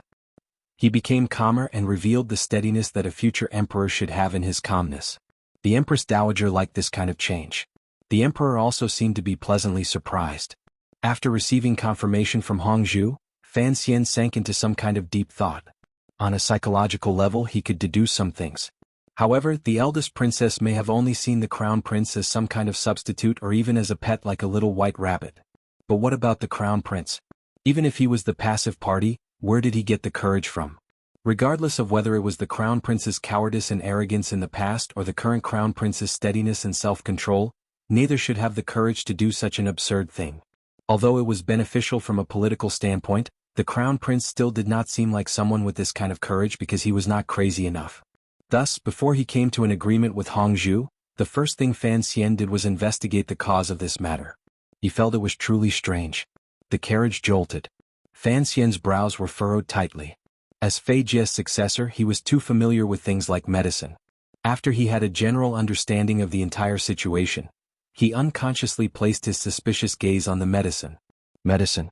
In this world, although venereal disease was not an incurable disease, it was still something that lingered in a sickbed and was difficult to endure. Otherwise, the Crown Prince would not have suffered for so many years and the Imperial Academy of Medicine would not have secretly troubled him for so many years. What kind of medicine could cure the Crown Prince in such a short amount of time? What kind of medicine could make the Crown Prince so much more daring? Thus, he arranged for Sangwon to begin investigating the clues along the way. Of course, he used another reason. However, after investigating, he found that the back of this clue was a ball of dense fog. Baoyue Brothel's intelligence-gathering power was limited, and the Overwatch Council's supporting investigation had not made any progress. Fan Xian began to feel a glimmer of danger. It was as if he was being watched by an icy gaze from behind. Was this a trap? Could it be that someone had set up a trap and wanted him to expose these things? If he continued to dig deeper, he was worried that he would alert the powerful figure hidden behind the scenes.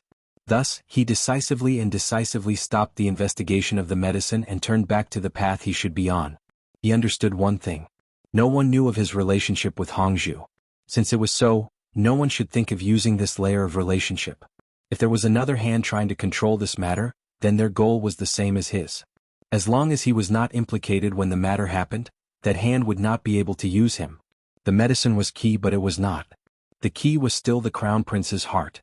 Perhaps the medicine could add fuel to the fire, but this kind of method of doing things was rare and powerful. Fan Xian guessed that if there really was a problem with the medicine, then who could have made it? In an instant, a few names immediately floated into his mind. The ones with the motive to do such a thing were himself, who wished at any moment to throw the eldest princess and Crown Prince off their horses, and the second prince, who had the help of the Yi family but was beginning to faintly feel that the crown prince was going to steal his place in the eldest princess's heart. Could even be the emperor. In the carriage, Fan Xian jumped in fright and unconsciously shook his head. Although he had always been on guard against the emperor had treated him well and did not seem like this kind of person. Furthermore, putting aside how apologetic the emperor was toward the eldest princess, even if he wanted to clean the courtyard, he would not stoop to using such a dusty method. Of course, the first name that rose to Fan Xian's mind was actually Qin Pingping. From the medicine he naturally thought of Fei Jie. However, he couldn't find anything. He didn't dare take the risk to investigate. Naturally, he couldn't confirm anything, so he could only stop. The carriage came to a remote courtyard. It was the one Wang Qinian had bought for a few hundred taels of silver. Fan Xian walked straight in and sat down on a chair in the innermost room. He silently looked at the wizened old man across from him. Wang Qinian said with a pained expression, "Ziyu is outside saying goodbye. He's going to Northern Qi tomorrow. Mu Tai doesn't dare to take over the first bureau." Fan Xian waved his hand to stop him and straightforwardly said, "You know I don't want to hear about these things. You could go find Sir Yan," Wang Qinian said with a mournful expression. Wang Qinian put on a long face and said, "This lowly official is not good at this. Besides, this is a crime punishable by the death of 9 generations. Fan Xian glared at him and said, "What crime is there? It's not like we did it." Wang Qinian glanced at him fearfully. He thought to himself that even if it wasn't the extermination of his entire family, if the people in the palace found out about it, even if he, the Overwatch Council's 2 wings, could fly, he would probably not be able to escape death. Fan Xian smiled warmly and patted his thin shoulder. "What does this mean?" "This means that you are the person I trust the most. Besides, you know everything about me. Any one of them is a matter of losing my head. Why would I be afraid of one more?" Wang Qinian suddenly felt great regret. After returning from Northern Qi, he should have followed Sir Fan Jr. and the director's intentions and immediately taken over the first bureau instead of returning to Sir Fan Jr.'s side and retaking control of the Qinian unit. That way, he would not have seen the box that he should not have seen even if he was blind, or heard the secret that he should not have heard even if he was deaf. Someone is investigating. In the light snow in Qin Garden, Qin Pingping sat in a wheelchair with a thick fur cloak draped over him. He looked at the ice gradually forming on the surface of the pond in the garden and smiled slightly. "The investigation is very clever and well hidden. We still can't confirm who it is." Fei Jie glanced at the director and shook his head. "There are still 3 months until the scheduled time. I hope there won't be any trouble." Chapter 479. The left side of my head hurts badly, so I'm late. Sorry if I can't take it and need to rest tomorrow. I will ask everyone for leave. Thank you. Fei Jie looked silently at the old man in the wheelchair. He knew that Director Qin had a clear understanding of his own body. Even if he wanted to say something comforting, he couldn't say it. The Overwatch Council was the darkest part of the new Qin kingdom. In this world, the only person who could truly understand a large part of history and understand Qin Pingping's intentions was this great grandmaster who used poison. In the middle of the year, Qin Pingping emphasized the time. "After you leave Jingdo, don't come back. I know you've traveled all over the world in your life in the hope that one day you can take a ship to the lands of those foreigners and see how their medicine is made. Since you have this desire, it's best if you go earlier." Fei Jie didn't say anything for now. He knew that given the role he had once played in the military, the matter in the palace could not affect him. The reason the director urged him to leave the Qin kingdom and take a ship was because he wanted him to complete his life's ideals before the matter blew up and let him leave that matter. Although he was old, he still had ideals. "I should have gone a long time ago," Fei Jie said with a smile. "However, I've taken on a student and I always miss him." "Go," Qin Pingping said sincerely. "You only have one life. Do what you like to do. Otherwise, when you're old and crippled, you won't be able to walk even if you want to. Although I don't believe in the retribution the temple speaks of, you've killed countless people in your life. You will always draw attention. Of the 3 old poisoners, Xiaoan is already dead. I heard that the one in Dongyi also suddenly got a strange disease. You're the only one left. You have to live on." Fei Jie was silent for a moment. He then said, "I'll listen to you. In the middle of the year, I'll go to Dongyi and go out to sea." Qin Pingping glanced at him and smiled tiredly. "Why won't you leave from Chuanzhou?" "First, that place has the smell of the past. I don't like to remember the past," Fei Jie said. "Second, since I'm going out to sea alone, I don't want the Emperor or Fan Xian to know where I'm going." Qin Pingping nodded. Fei Jie had a very special role in the Overwatch Council. He had resigned from his position in the Third Bureau many years ago, and was now considered to be one of the council's worshippers. The current head of the Third Bureau was his junior. Commissioner Fan Xian was his student. In all these years he had been Qin Pingping's right-hand man and good friend, so he was very aloof in the council. Although there was still an empty room in the basement of the square building for him to conduct research, he rarely went there. His daily work of concocting medicines and fumigating poisons was all done in a courtyard in a corner of the capital. This courtyard was a monologue research department, and its funds were, of course, provided by the Overwatch Council. The corresponding servants and apprentices were all members of the Overwatch Council. The research results of a master of poisons were naturally quite valuable. Regardless of whether it was the arrow poison needed by the military or the poison needed by the nobles in their backyard to kill each other out of jealousy, they were all objects that people salivated over. However, the defenses of this courtyard were not very strict. Because of Fei Jie's vicious and poisonous reputation, the enemies of northern Qi and Dongyi, as well as the nobles within the Qin kingdom, did not have the courage to go into the courtyard and pretend to be a thief. Who knew what kind of poisonous insects Fei Jie raised in the courtyard or what kind of poisonous powder he scattered? The apprentices and servants who served Fei Jie were naturally not worried about this. They all carried antidote pills on them. Even if they mistakenly took them, there would be no danger to their lives. However, the people in Fei Jie's courtyard often faced financial danger. Because of the research of poisons and the purchase of rare raw materials, it always required a large amount of money. In the past few years, the palace treasury did not have enough money, and the Overwatch Council sometimes did not have enough money to allocate. When Fei Jie was doing experiments, he did not want to wait. Thus, the apprentice's monthly pay was often deducted. After the matter was over, Fei Jie often forgot to make up for it, and the apprentices did not dare to open their mouths to ask for it. Thus, their lives were not very satisfactory. As long as one was a member of the large organization that served the Qin kingdom, people would always find all kinds of ways to earn extra money and fill their pockets. The apprentices in the council were no exception. What they relied on was their understanding of poisons. Although they didn't dare enter that little room and take out and sell Sir Fei's treasured results, some unremarkable little playthings became a way for them to make money. During these 10 years, the assassins, wives and mistresses all over the world all used different channels to share in the Overwatch Council's poisons.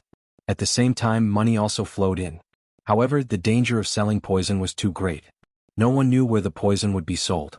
Thus, later the apprentices began to steal Fei Jie's prescriptions to sell. In the beginning, business was not very good because not many people dared to use the medicine Fei Jie prescribed. It was not until Fei Jie, as Fei Jie's personal disciple, began to treat his own injuries in the royal palace. Later, Fan Ruoruo inherited her brother's skills and began to give lectures at the Royal Academy of Medicine. Only then did Sir Fei Jie's ability to treat illnesses truly receive the recognition of the market. Selling medicine was good, safe and free of future troubles. 5 or 6 months ago, an apprentice by Fei Jie's side had sold a prescription. This prescription had brought him a great deal of money. He sold this prescription to the famous Wuxia Hall in Jingdo. He was particularly careful when he sold it. He did not reveal any clues on the prescription or reveal his face for the other party to see. He only handed over the money and handed over the goods. 4 months ago, this apprentice suddenly became seriously ill. Perhaps it was because he had been in contact with poisons for many years and was infected. Many treatments were ineffective and he died on the bed coughing up blood. Before that student died, the Wuxia Hall had already used that prescription to successfully develop the first pill. After confirming its effects on a test subject, the old shopkeeper of the Wuxia Hall had wisely turned the existence of this pill into the greatest secret of the Wuxia Hall. However, he had not discovered the side effects of the pill at all. He knew that many nobles in the capital needed this medicine. This was what Wuxia Hall relied on to display their power in Jingdo. Of course, the old shopkeeper would not be stupid enough to let the prescription leak out. Instead, he used a secret connection to send one pill to the owner behind him. The owner behind Wuxia Hall was a 6th-level master from Taichung Temple. This master had always been careful and did not let his connection to Wuxia Hall leak out. When he had confirmed the effects of the medicine, a wave of excitement immediately took over his face. Taichung Temple was responsible for matters related to the royal family and moved around the palace. Of course, they faintly knew about the so-called hidden illness of the crown prince in the Eastern Palace these years. This master faintly saw the possibility of his meteoric rise. However, he was not satisfied with just being a person who applied medicine. Thus, he took a detour to find the manor of another clan relative and delivered the medicine. Of course, he did not explicitly say that it was the result of his own medicinal hall's research. He only said that after searching bitterly, he had finally found this medicine among the foreign goods in Dongi. That clan relative's eyes naturally lit up when he heard this. The master of Taichung Temple had to say that he did not have the prescription and needed to continuously search for it. He calculated clearly in his heart. As long as this medicine remained in his hands, the noble in the Eastern Palace would always need him. Then his present and future prospects would naturally be vast. The clan relative knew what the master of Taichung Temple was thinking but did not expose him. He stroked his beard, smiled a few times and said a few words of praise. He only said that he would take the medicine and would not say that the medicine would be sent to the palace. They both knew this. From then on, the miraculous pill personally developed and refined by the old shopkeeper of Huichen Hall was sent through the efforts of the master of Taichung Temple, who worked hard to find it, to the manor of the clan relative who needed the medicine to replenish his strength. Then, through a secret channel, it was sent to the royal palace. Accompanied by tea, it was sent into the crown prince's thin lips. 1 pill every 10 days. It had never stopped. All of this was done in secret. Even if someone investigated, it could be broken at any time on a certain line. However, no one on this line knew that from the beginning, all of the relationships and possibilities on this line had been calculated by someone else. They thought it was secretive and everything was in their control. They did not know that they were actually pawns being controlled by someone else. In the little courtyard, Fan Xian left behind Wang Qinian, who was deep in thought, and walked to the side of the well. Deng Ziyu had been waiting outside the entire time. Seeing that he was here, he quickly came up to report. A glimmer of reluctance and a bit of nervousness naturally appeared on his face. Tomorrow he would head far away to northern Qi to take over Wang Qinian's position as the head spy in the north. Although this position was nominally under the jurisdiction of the 4th Bureau, it had always reported directly to the director or the commissioner.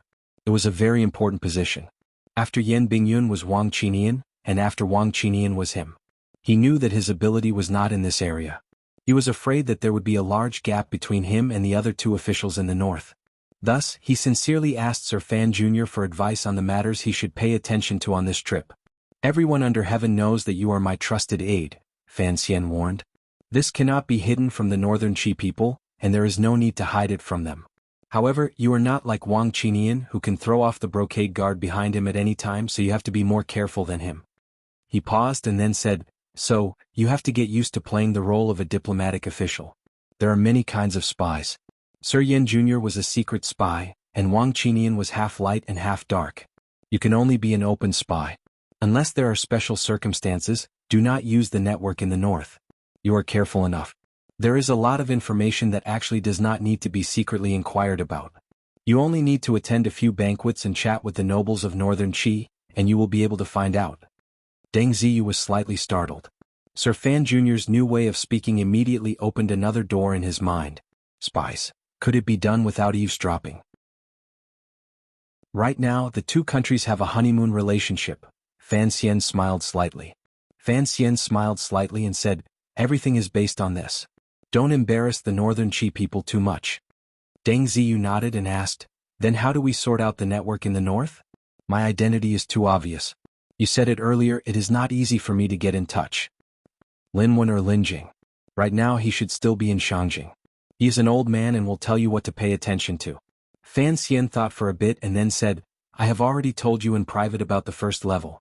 However, don't go to that place. If there are any instructions, go find Xia. He has a business network under him. It is more convenient to send messages to the 1st level." Deng Ziyu knew that the 1st level was the oil shop that Sir Fan Jr. had privately mentioned a few days ago. He thought that Sir Fan's arrangements were appropriate and nodded.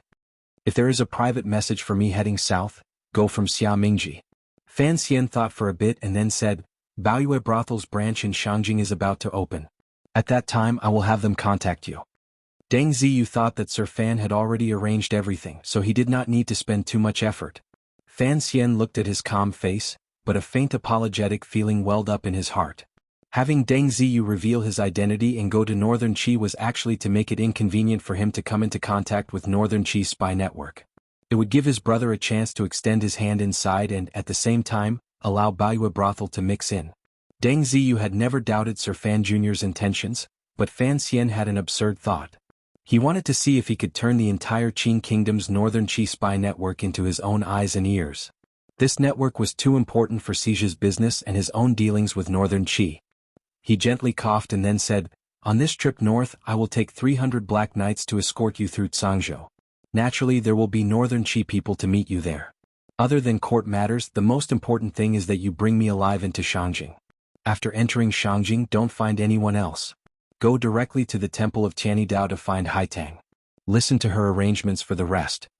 Fan Xian raised his head and glanced at the bare-chested young man chopping wood in the corner of the courtyard.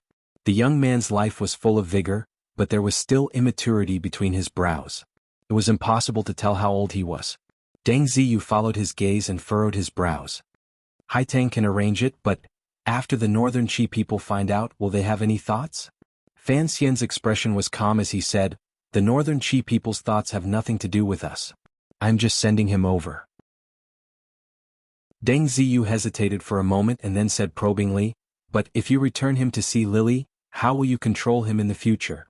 He was Fan Xian's trusted aide, so he knew the story of how the commissioner had forcefully taken this young man from the director. He also knew that this unremarkable young man, who had been locked up in the little courtyard for almost 2 years, was actually the younger brother of the current northern Qi imperial consort, Si Lily. There are many ways to control him. Right now, I don't need this method, so I might as well be generous. It will be more comfortable for everyone to work together, Fan Xian said with a smile. In his heart, however, he was thinking that the interests between him and northern Qi had long been intertwined. Whether a hostage was there or not, it didn't make much of a difference. Si Lily's brother had long lost the importance he once had. Deng Ziyu no longer had any objections. Fan Xian waved his hand and summoned the young man over. Looking at the unfairness and hatred that had yet to be smoothed out on the young man's face, he warmly said, "You are about to go to Shangjing. Is there anything you want to buy for your sister?" The young man spat on the ground. Fan Xian and Deng Ziyu both laughed. Fan Xian looked at him and shook his head. "After you go to Shangjing, change your temper? I don't want you to cause trouble for your sister. Also, don't blame me for locking you up for 2 years. You also know about the problems of your past. If I hadn't locked you up, you would probably be long dead. After you go to Shangjing and see your sister, remember to say hello to her for me." Suddenly, he thought of the journey he had taken with Si Lily in the same carriage 2 years ago. His thoughts wandered slightly, but he immediately calmed down and said, "Say thank you for me." The young man didn't quite understand and scratched his head. He had only seen Fan Xian a few times and had always been locked up in the courtyard. He didn't know the rumors outside, but he knew that this young noble was certainly an important official in Qin Kingdom. However, he seemed a bit too young. He was a bit surprised that this noble surnamed Fan seemed to be very familiar with his sister, whom he hadn't seen in a long time. It was as if they had a friendship. Hearing this person say this, was he really supposed to be grateful to him? The young man scratched his head again. When the sky darkened, Fan Xian and Wang Qinian left the courtyard and got into the carriage. In the carriage, Fan Xian looked forward and smiled mischievously. "Lao Wang, your house is also in this area. Why haven't you invited me to sit?" Wang Qinian looked at the smile on his face and felt a pang in his heart. He remembered when he had peeked at the love letter between Fan Xian and Haitang and Fan Xian's last threat. In a trembling voice he said, "Sir, my daughter is still young, let's wait a few more years." Fan Xian paused and almost spat out a mouthful of blood. He glared angrily at the old man and thought, what kind of beautiful girl can you give birth to with your appearance? It was just a joke. However, under Wang Qinian's heavy worry, his ability to be a supporting character had clearly decreased. The carriage stopped at the back door of Wang Qinian's house. There was no one in the carriage, but there was no one in the manor either. 2 commoners with ordinary faces wearing coarse cotton jackets appeared in the alley opposite the manor of an imperial relative in the south of the city. The 2 of them had their hands in their sleeves and were half crouching on the ground chatting. However, the content of their conversation did not seem very casual. "It's this family. Almost all of the Empress's relatives have died. This is a very distant relative. What's the use of knowing?" Chapter 480. Of course, Fan Xian could not pretend to be an unhygienic commoner and stand guard in front of the imperial relative's manor for 18 days. He was only confirming with Wang Qinian that the hidden line was indeed as they had calculated. They had no intention of investigating further down this line. Furthermore, he knew that today was the 7th. After confirming with Hongzhou on the 20th, he would have to leave Jingdou at the beginning of February and head to Jiangnan again. There was too little time in between. It was impossible to grasp any pattern. The only thing he could rely on was Wang Qinyan's unfathomable tracking skills. After confirming the target, the two of them left the entrance of the imperial relative's manor and returned to the back door of the courtyard in the old city. Although Fan Xian was interested in seeing Wang Qinyan's daily life, these days had been rather tense. He didn't have much time to enjoy life. With a wave of his hand, he climbed into the carriage. All of his equipment was left in the black carriage. He took off his outer clothing and checked his sleeve crossbow and medicine pouch. Only then did he take out a cosmetic box and carefully apply it to his face. He then used the Overwatch Council's special glue to stick the corners of his brows down. Immediately, the distance between his eyes and brows changed. He also added an unremarkable mole on his chin. The elegant young master immediately became an unremarkable passerby. The carriage stopped outside the Lotus Pond Square in the west of the city. Fan Xian and his people had long gotten off the carriage and merged into the complicated crowd in the west of the city. The area of the west of Jingdou was not large. Compared to the other cities, it was not rich enough, quiet enough, or noble enough. Particularly, the area around Lotus Pond Square was a slum district. The people who lived there all day long considered the problem of survival. Only when there was food in the family storeroom would people consider things like etiquette and morality. Thus, the people in the square did not have a bit more integrity to stand in the turbid world because of the name Lotus Pond Square. On the contrary, it was a mix of dragons and snakes. There were all kinds of shady business. Passerby Fan Xian used the rain hat at the back of his clothes to block out the small snowflakes. With a dark expression, he stepped through the mud in the alley toward the depths of Lotus Pond Square. His expression did not attract much attention in Lotus Pond Square. The commoners on the side of the street and the shopkeepers in the shops couldn't be bothered to glance at him. There were too many people in the square with dark expressions, as if their fathers had died. There were too many brothers on the street. It was not every day that they could collect their debts. Not every time the Jingdou government caught them, they were able to escape. The brothers on the street were righteous and vicious. Their moods were also very violent, so it was normal for them to be gloomy. Passing through a narrow alley with broken eaves, Fan Xian once again fell into the encirclement of the prostitutes standing on the street. Fortunately, it was still early. Although the dedicated prostitutes had come out to stand, the shoddy makeup on their faces and their incessant yawns spoke of their low fighting ability. Only then was Fan Xian able to leave lightly and burrow into a little wooden building in the back of the street to find his destination. The wooden room was filled with an unpleasant smell. The moment Fan Xian entered the door, he couldn't resist rubbing his nose. However, he did not take off the hat on his head. He sat directly by the bed and took out a token from his clothes, handing it to the vigilant paralyzed man on the bed. The paralyzed man's hand could still move. He stared at this uninvited guest with a face full of nervousness. After accepting the token and looking at it closely for a while, he lowered his voice and said, "Since you are one of us, why did you come up so rashly?" Fan Xian didn't have time to argue with him. Straightforwardly, he said, "Has anything good come out from inside recently?" The paralyzed man's expression changed. He didn't know what kind of person this hateful person in front of him was in the gang for him to ask so directly. Since he knew about this matter that required his head, he must be a trusted aide of the gang leader. He felt around in the smelly blanket for a while and pulled out countless boxes. Fan Xian opened them one by one and looked at them closely. His face still had that lifeless expression. It was clear he was not satisfied. The paralyzed man looked at his expression and shook his head. He rummaged around in the porcelain pillow under his neck for a while before finally pulling out half a piece of jade and handing it over. Fan Xian accepted the jade and looked at it closely. The color of the jade was excellent. It was warm and sparkling. It was truly a good item. Furthermore, the cloud patterns carved on it were clearly a royal item. He nodded his head with satisfaction. Not bad. This kind of good thing, the more the better. The paralyzed man smiled proudly. Fan Xian also smiled in his heart. He knew that the paralyzed man in front of him was not as pitiful as he appeared on the surface. Jingdou was the place where the distinguished and wealthy gathered, particularly the royal palace. Since ancient times, tens of thousands of people had provided for the emperor and various nobles. The eunuchs and serving girls who served the emperor and nobles would secretly steal these things out to feed the dark members of the people under heaven. It was like this in the royal palace, and it was also like this in various large manors.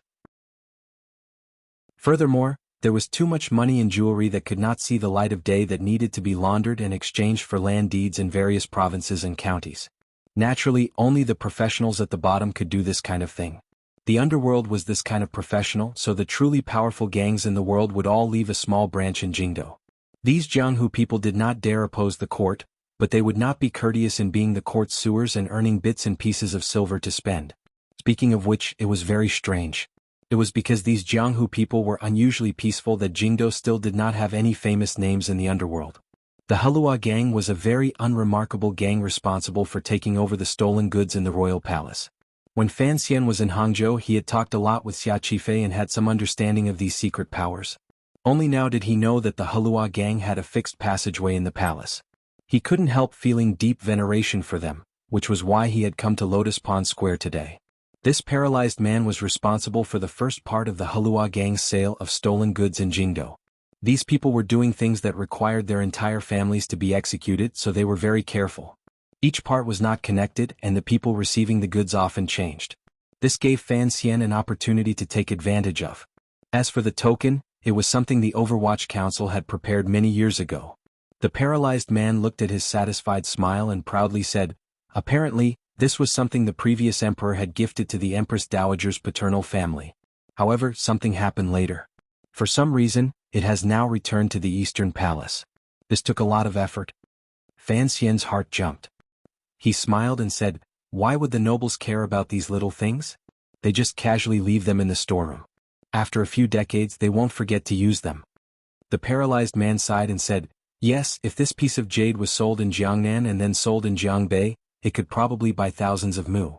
Fan Xian didn't want to accompany him in sighing and said, "First time meeting, I don't know the rules." He spoke very straightforwardly. On the contrary, the paralyzed man did not have any suspicions. He took out an account book from under the blanket and pointed to the space for first-class wine written on it. "It's here." Fan Xian smiled and said, "You paralyzed man, you sure can hide things under the blanket." The paralyzed man mumbled a few words as if he was recalling the past. He had followed the gang leader to kill everywhere and had been beaten to a pulp by someone with a hammer. The gang leader had taken pity on him, which was why he had come to Jingdo to manage these matters. Fan Xian didn't know much about the story of the Halua gang, so he didn't respond. After he signed the book with his altered handwriting, he handed over a banknote from his clothes and said, "The first installment is 30%, right? Don't take more from me." The paralyzed man looked at the 1,000 liang banknote and nodded. "That's about right. Although this jade is certainly worth more than this, it is, after all, a taboo item. I can only sell it at a discount." After doing all this, Fan Xian carefully put the jade away. Without saying anything more, he walked out of the dark room. Walking along the mud-covered streets of Lotus Pond Square, the sky was still dark and gloomy. Fan Xian's mood, which had been tormented by the matter for a long time, relaxed. He had already thought through how to handle the entire matter. Although this plan was indeed complicated and annoying, Fan Xian had no other choice. In order to ensure Hongzhu's safety and to keep himself hidden behind the scenes, he had to approach the truth with so many twists and turns and expose it. Now that he had a plan in mind, although he didn't know if there would be any problems, it was much better than a few days ago when he faced a pot of braised pork shoulder and couldn't find a place to eat. He had thought through the entire process. All that was left was for Hongzhu to handle. Of course, he also needed the emperor to be as sensitive, suspicious, and full of imagination and intelligence as Fan Xian expected. Just as the eldest princess and Fan Xian had always thought, the Qing emperor was indeed a sensitive and suspicious person. A figure who had stood at the top of politics for a long time would always imagine the worst of all conspiracies and use his intelligence. Thus, the more Fan Xian thought about it, the more relaxed he became. He felt that the emperor was going to be played by him this time. To be able to scheme and not let himself fall into it, Fan Xian felt a rare glimmer of pride. Although he was now a 9th-level ace and a powerful figure, he had always maintained a calm state of mind. However, he could not suppress his pride today. It was probably because, ever since he had entered the Overwatch Council, he had always been weak in the area of conspiracies. In the past he had Yan Bingyun's help, so he didn't see any problems. However, after the Jiaozhou incident, Qin Pingping had cursed him harshly in his letter and was very disdainful of his ability to weave conspiracies. Thus Fan Xian was truly proud today. The more he thought about it, the prouder he became. Just as he was feeling proud, he saw a frustrated person under the archway at the exit of Lotus Pond Square. Fan Xian looked at the person with a blue cloth table under the archway, shouting for business in a loud voice. He couldn't help but stop in a daze. Stopping his steps, he hid behind the crowd and took a closer look. It was a litigation master. He was shouting at the top of his lungs behind the blue cloth table to drum up business. His face was slightly pale. It was as if something had happened to his body. Even his voice appeared weak. Fan Xian lowered his head slightly and let the rain hat cover most of his face. Narrowing his eyes, he looked at the table. A strange feeling rose in his heart. That litigation master's business was very bad. Not only did no one ask him to write a lawsuit for them, not even a single person asked him to write a lawsuit on their behalf. Furthermore, some of the commoners who seemed to vaguely know the inside story were walking far away from the blue cloth table, as if afraid of being tainted by bad luck. Fan Xian furrowed his brows and then left Lotus Pond Square. About an hour later, in a private room in a normal restaurant, Fan Xian's face was full of smiles. He pushed a plate of food in front of him and said, "Eat slowly and talk slowly. Why are you like this now?" Sitting across from him was the litigation master from Lotus Pond Square. He was also the person who had fought Fan Xian's first lawsuit in Jingdo and had later been kidnapped by Fan Xian to Jiangnan to help him in the Ming family lawsuit, Song Shuren. Song Shuren had a bandit nickname, Fu Zue. He was also known as the best litigation master in the world. He had always traveled in the government offices. How could he have fallen to the point of setting up a stall on the street? At the time, Fan Xian had been shocked when he saw him on the street. It was only later that he had his subordinates invite him over. However, he didn't dare go to Baoyue brothel. He narrowed his eyes and looked at the dejected litigation master. Although he guessed something, he still couldn't resist opening his mouth to ask about his recent situation. Song Shuren didn't eat. He only sipped a mouthful of white wine and gazed deeply at Fan Xian. Shortly after, he sighed and laughed bitterly 3 times. He didn't say anything. "Speak. Does it have something to do with me?" Fan Xian asked. Song Shuren sighed again. After a moment of silence, he said, "Since you guessed it, then I won't be afraid to embarrass myself. After returning from Jiangnan, the people in Tongren and the other streets knew of my glory in Jiangnan and looked at me more highly. They also knew that I was working for you, so they all nodded and bowed to me. However, later the rumors changed. For some reason, not only did no one ask me to fight a lawsuit, even my good friends all left me." "You don't know why?" Fan Xian sighed. "You and I both know why." Song Shuren forced a smile and said, "Even if I knew, would I dare to go around crying injustice?" Fan Xian fell silent and listened to Song Shuren's sorrowful and cold narration. Only then did he know that the once best litigation master in the world had lived such a wretched life in the next few months. Not only was it a problem of not being able to earn money, but it seemed that in an instant, the entire Qing kingdom's bureaucracy had begun to target Song Shuren. The Jingdo government, Ministry of Justice, and even the Ministry of Rights and Taichung Temple all came to make trouble for him. They used all kinds of excuses. In any case, they stripped away all of his family property like it had been hit by wind and rain. No matter how eloquent Song Shuren was, how could he stand against the court's unreasonable methods? Furthermore, the powerful figures he was familiar with in the past were now silent. It was as if they were afraid of the person behind Song Shuren. Presently, Song Shuren could only take his family and rent a place like Lotus Pond Square. His life could be said to be wretched. Fan Xian and he met each other's eyes and shook their heads at the same time. The two of them both knew the source of all of this. Song Shuren had helped Fan Xian fight the Ming family case in Jiangnan. Putting aside how much he had helped Fan Xian, the important thing was that through Song Shuren's mouth, Fan Xian's idea that the eldest son's right to inherit naturally could not be violated, this sacred rule that was not in Qing law but had entered people's hearts, had been broken into pieces. This was a great taboo in the palace. The Empress Dowager had quietly said something, and there were countless people who thought of ways to make Song Shuren shut up. This was a very deep lesson. At least he's fine. Song Shuren touched his neck with some lingering fear. To be able to survive is already heaven's pity. Fan Xian knew that Song Shuren had not been killed completely because the nobles in the palace had given him some face. He couldn't help saying self-mockingly, "Even if no one dared to help you, why didn't you come find me? When all is said and done, this matter was caused by me. Since you came to find me for help, I had to put in some effort." Song Shuren smiled bitterly and said, "I fought a case for you and almost had my family destroyed. How could I go and make trouble for you?" Fan Xian knew that this person did not mean what he said. He was probably afraid that if he came to his door, it would instead add more trouble. He looked at Song Shuren and smiled. Don't worry about anything. He took out a banknote from his clothes and handed it over. Song Shuren raised his head and looked at the frightening amount written at the top. He couldn't help but jump in fright. Although he was also a person who had seen the world, he really didn't dare to accept such a large sum of money. Fan Xian said, I will immediately arrange for your entire family to leave the capital.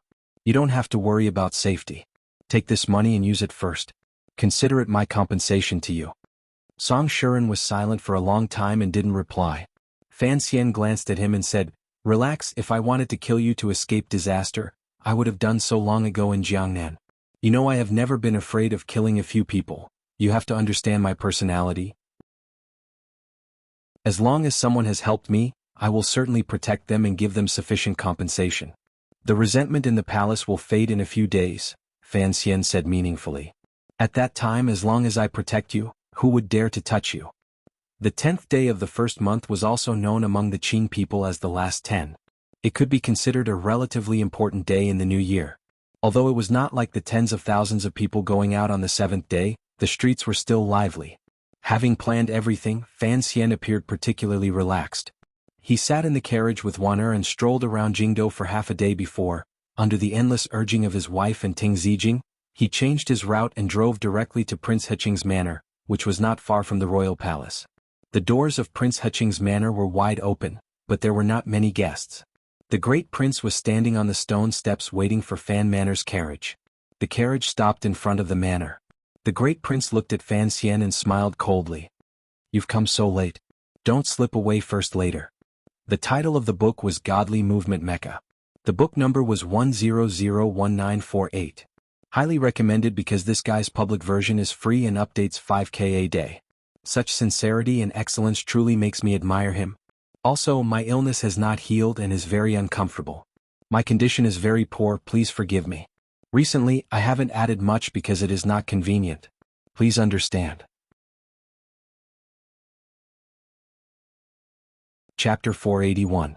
The snow in Jingdou stopped and fell again. It was not as free and clear as the snow in Shangjing in northern Qi, nor was it as annoying as the lack of rain and snow in Danzhou. It was as lingering and annoying as the spring rain in Jiangnan. Fan Xian stretched out his hand to brush the snow from his hair angrily. Looking at the great prince at the door of the manor, he said, It's just a meal. Why are you so nervous? In reality, the great prince was not wrong. If the inscription on the invitation did not have the name of the great princess of northern Qi, Fan Xian would not have escaped early. He might not even have come. Fan Xian thought painfully, why did you summon me, a descendant of the Fan family, for a gathering of royal brothers? He really didn't want to come. Firstly, he didn't want to see the second prince and his wife when the situation was unclear. Secondly, he was thinking about those sinister things. If the crown prince, the target of his plot, continued to talk to him gently, what should he do? There was no place for him to speak. His wife was already standing in front of the great prince, beaming with joy. She giggled and said a few words, and then the two of them walked side by side into the prince's manor. Fan Xian looked at this scene of deep sibling affection and thought to himself that this brother was not his cousin. His heart ached slightly. How could he not enter the manor? Fan Xian had not been to Prince Heching's manor many times. Once he entered the manor, there were naturally people waiting on him to sit. Fan Xian looked around and didn't see anyone else, so he relaxed. On the other side of the room, Wana was talking warmly about something with the great brother she hadn't seen in a long time. Fan Xian was bored sitting alone in the hall and couldn't be bothered to interrupt. He half closed his eyes and rested. However, the words beside him kept drilling into his ears. One moment, Wana was teasing the great prince about his appearance after marriage. The next moment, the great prince was asking Wana if she had gotten used to life in Jiangnan, if Fan Xian had bullied her, and how the scenery in Jiangnan was. What kind of yamen was the Hangzhou society? By the time Wana explained clearly to the great prince that the Hangzhou conference had nothing to do with the yamen, Fan Xian couldn't resist yawning.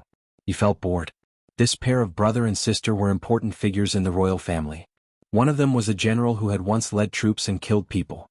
How come when they talked, they were no different from the gossipy women of the Teng family? Just as he was cursing to himself, he suddenly felt a breeze behind him.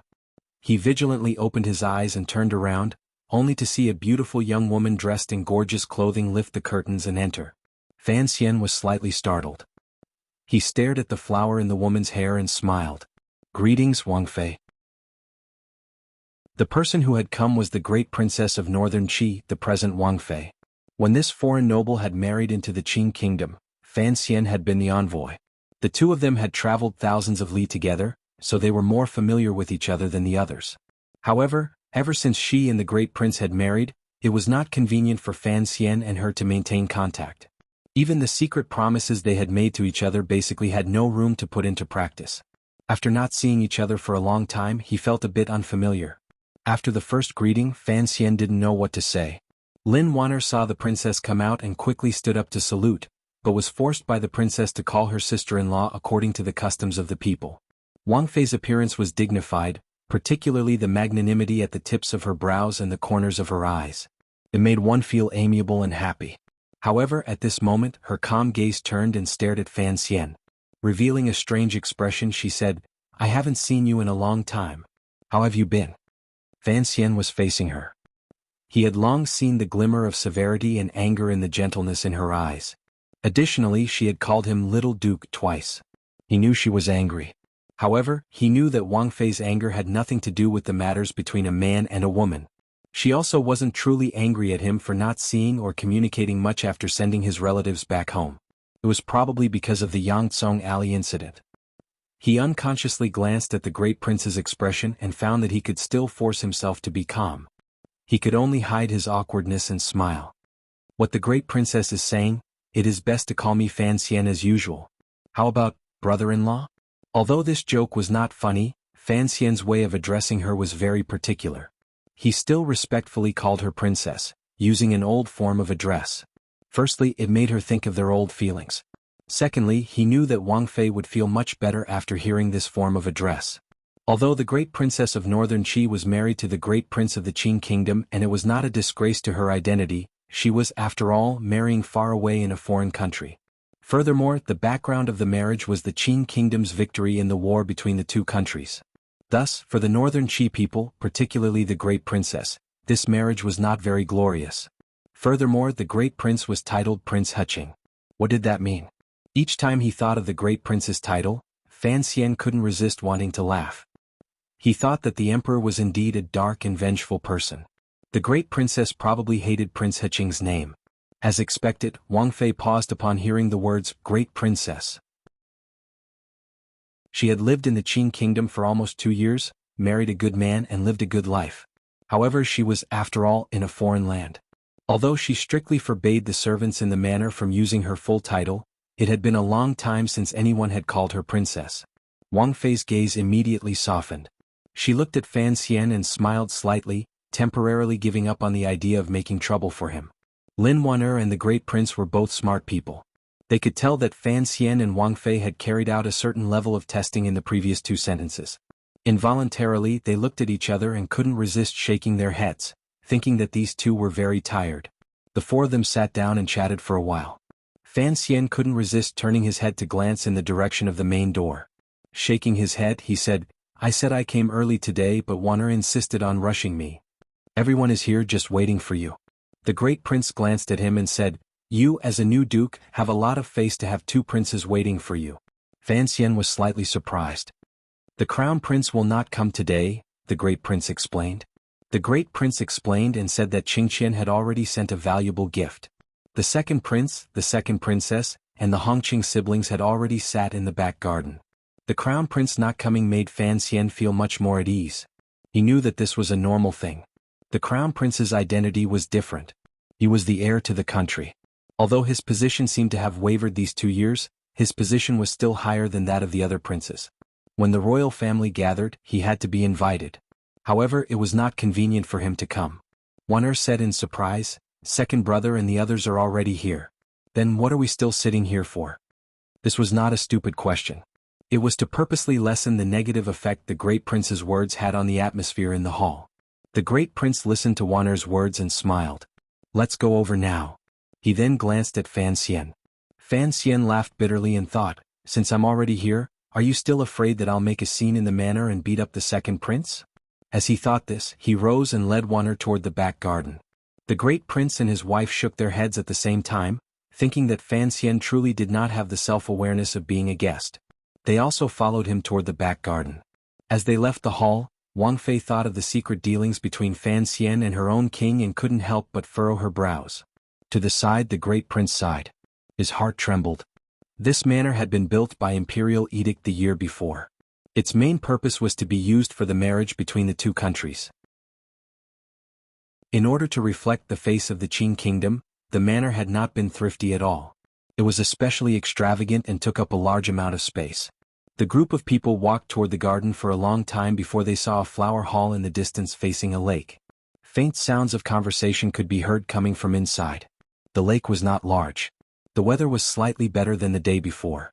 The thin ice on the surface of the water had shattered but could not be moved. It rose and fell with the lake water and reflected the faint gray light from the clouds in the sky. It looked like countless pieces of gemstones. The flower hall was particularly exquisite. The black wooden windows on the three sides facing the lake were well sealed. Inside there were cotton curtains that blocked out the wind. In the middle, about half the height of a person, there was a narrow opening. It was inlaid with high-quality glass produced by the palace treasury. Such a design allowed the cold wind on the lake to not disturb the interest of the young nobles. It also allowed one to admire the beautiful winter scenery through the window. It was very thoughtful. Fan Xian looked and smiled. I like this place. If you like it, come more often in the future. It's not like you're an outsider. The great prince's eyes looked forward. He didn't know if the word outsider had a deeper meaning. He said, at first this manor was grander but I didn't like it. Fortunately Wang Fei was clever and changed it a lot. It is no longer what it used to be. If you really like it you should go visit her. Fan Xian turned his head and glanced at Wang Fei. He smiled and didn't say anything. The great prince said with a bit of pride, it doesn't matter if other people say I'm henpecked. In any case whatever she likes I will get it for her. Just this circle of glass along the flower hall cost me a lot of silver. Hearing these words Wang Fei liked it in her heart, but she couldn't keep her face in front of Fan Xian and his wife.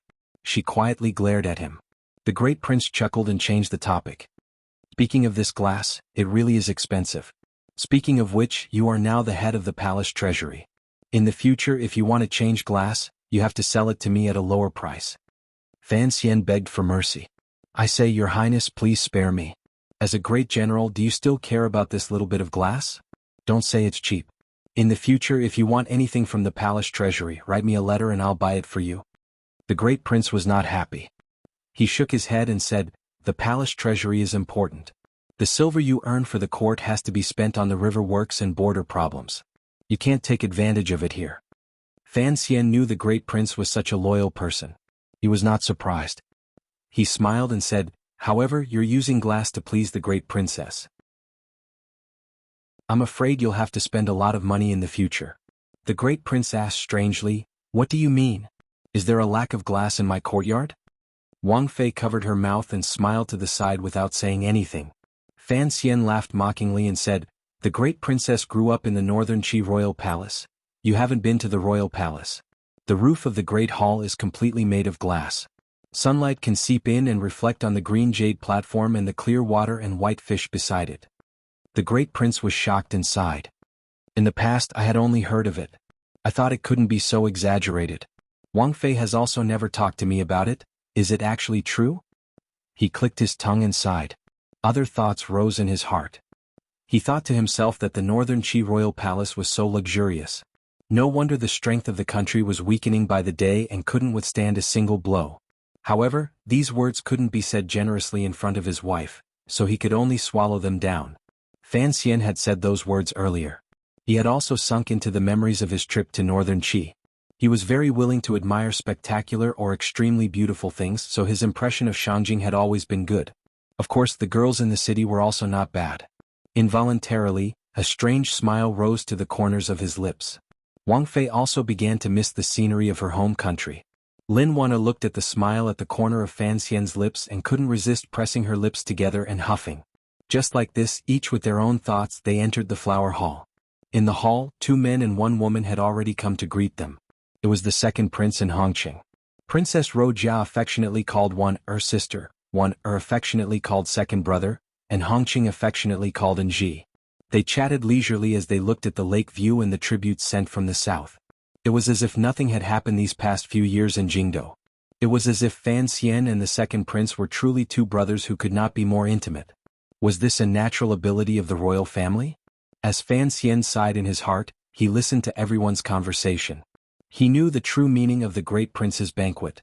Furthermore, he was worried that Hongqing would once again step onto the second prince's boat. Although he was also very good at this kind of conversation, he was still not as used to it as those who had grown up in the royal family. He begged for mercy and ran off to pee. In the corner of a small courtyard not far from the flower hall, Fan Xian, who had been brought here by a servant, was shocked.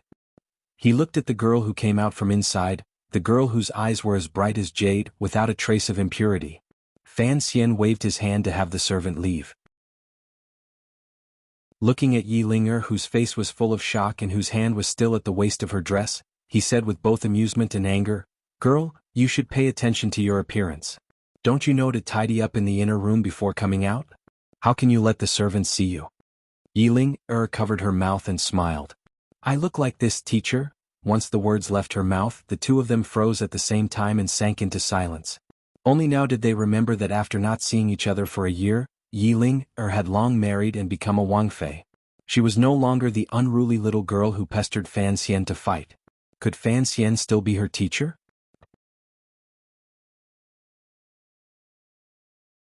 Chapter 482. Walk with me.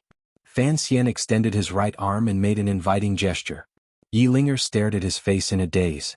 Shortly after, she smiled and turned her head to glance at the room in the corner of the courtyard. With a teasing smile she said, "Why aren't you in a hurry now?" Fan Xian laughed loudly. "It's just a pee escape." Yi Linger took a few steps forward and walked shoulder to shoulder with him.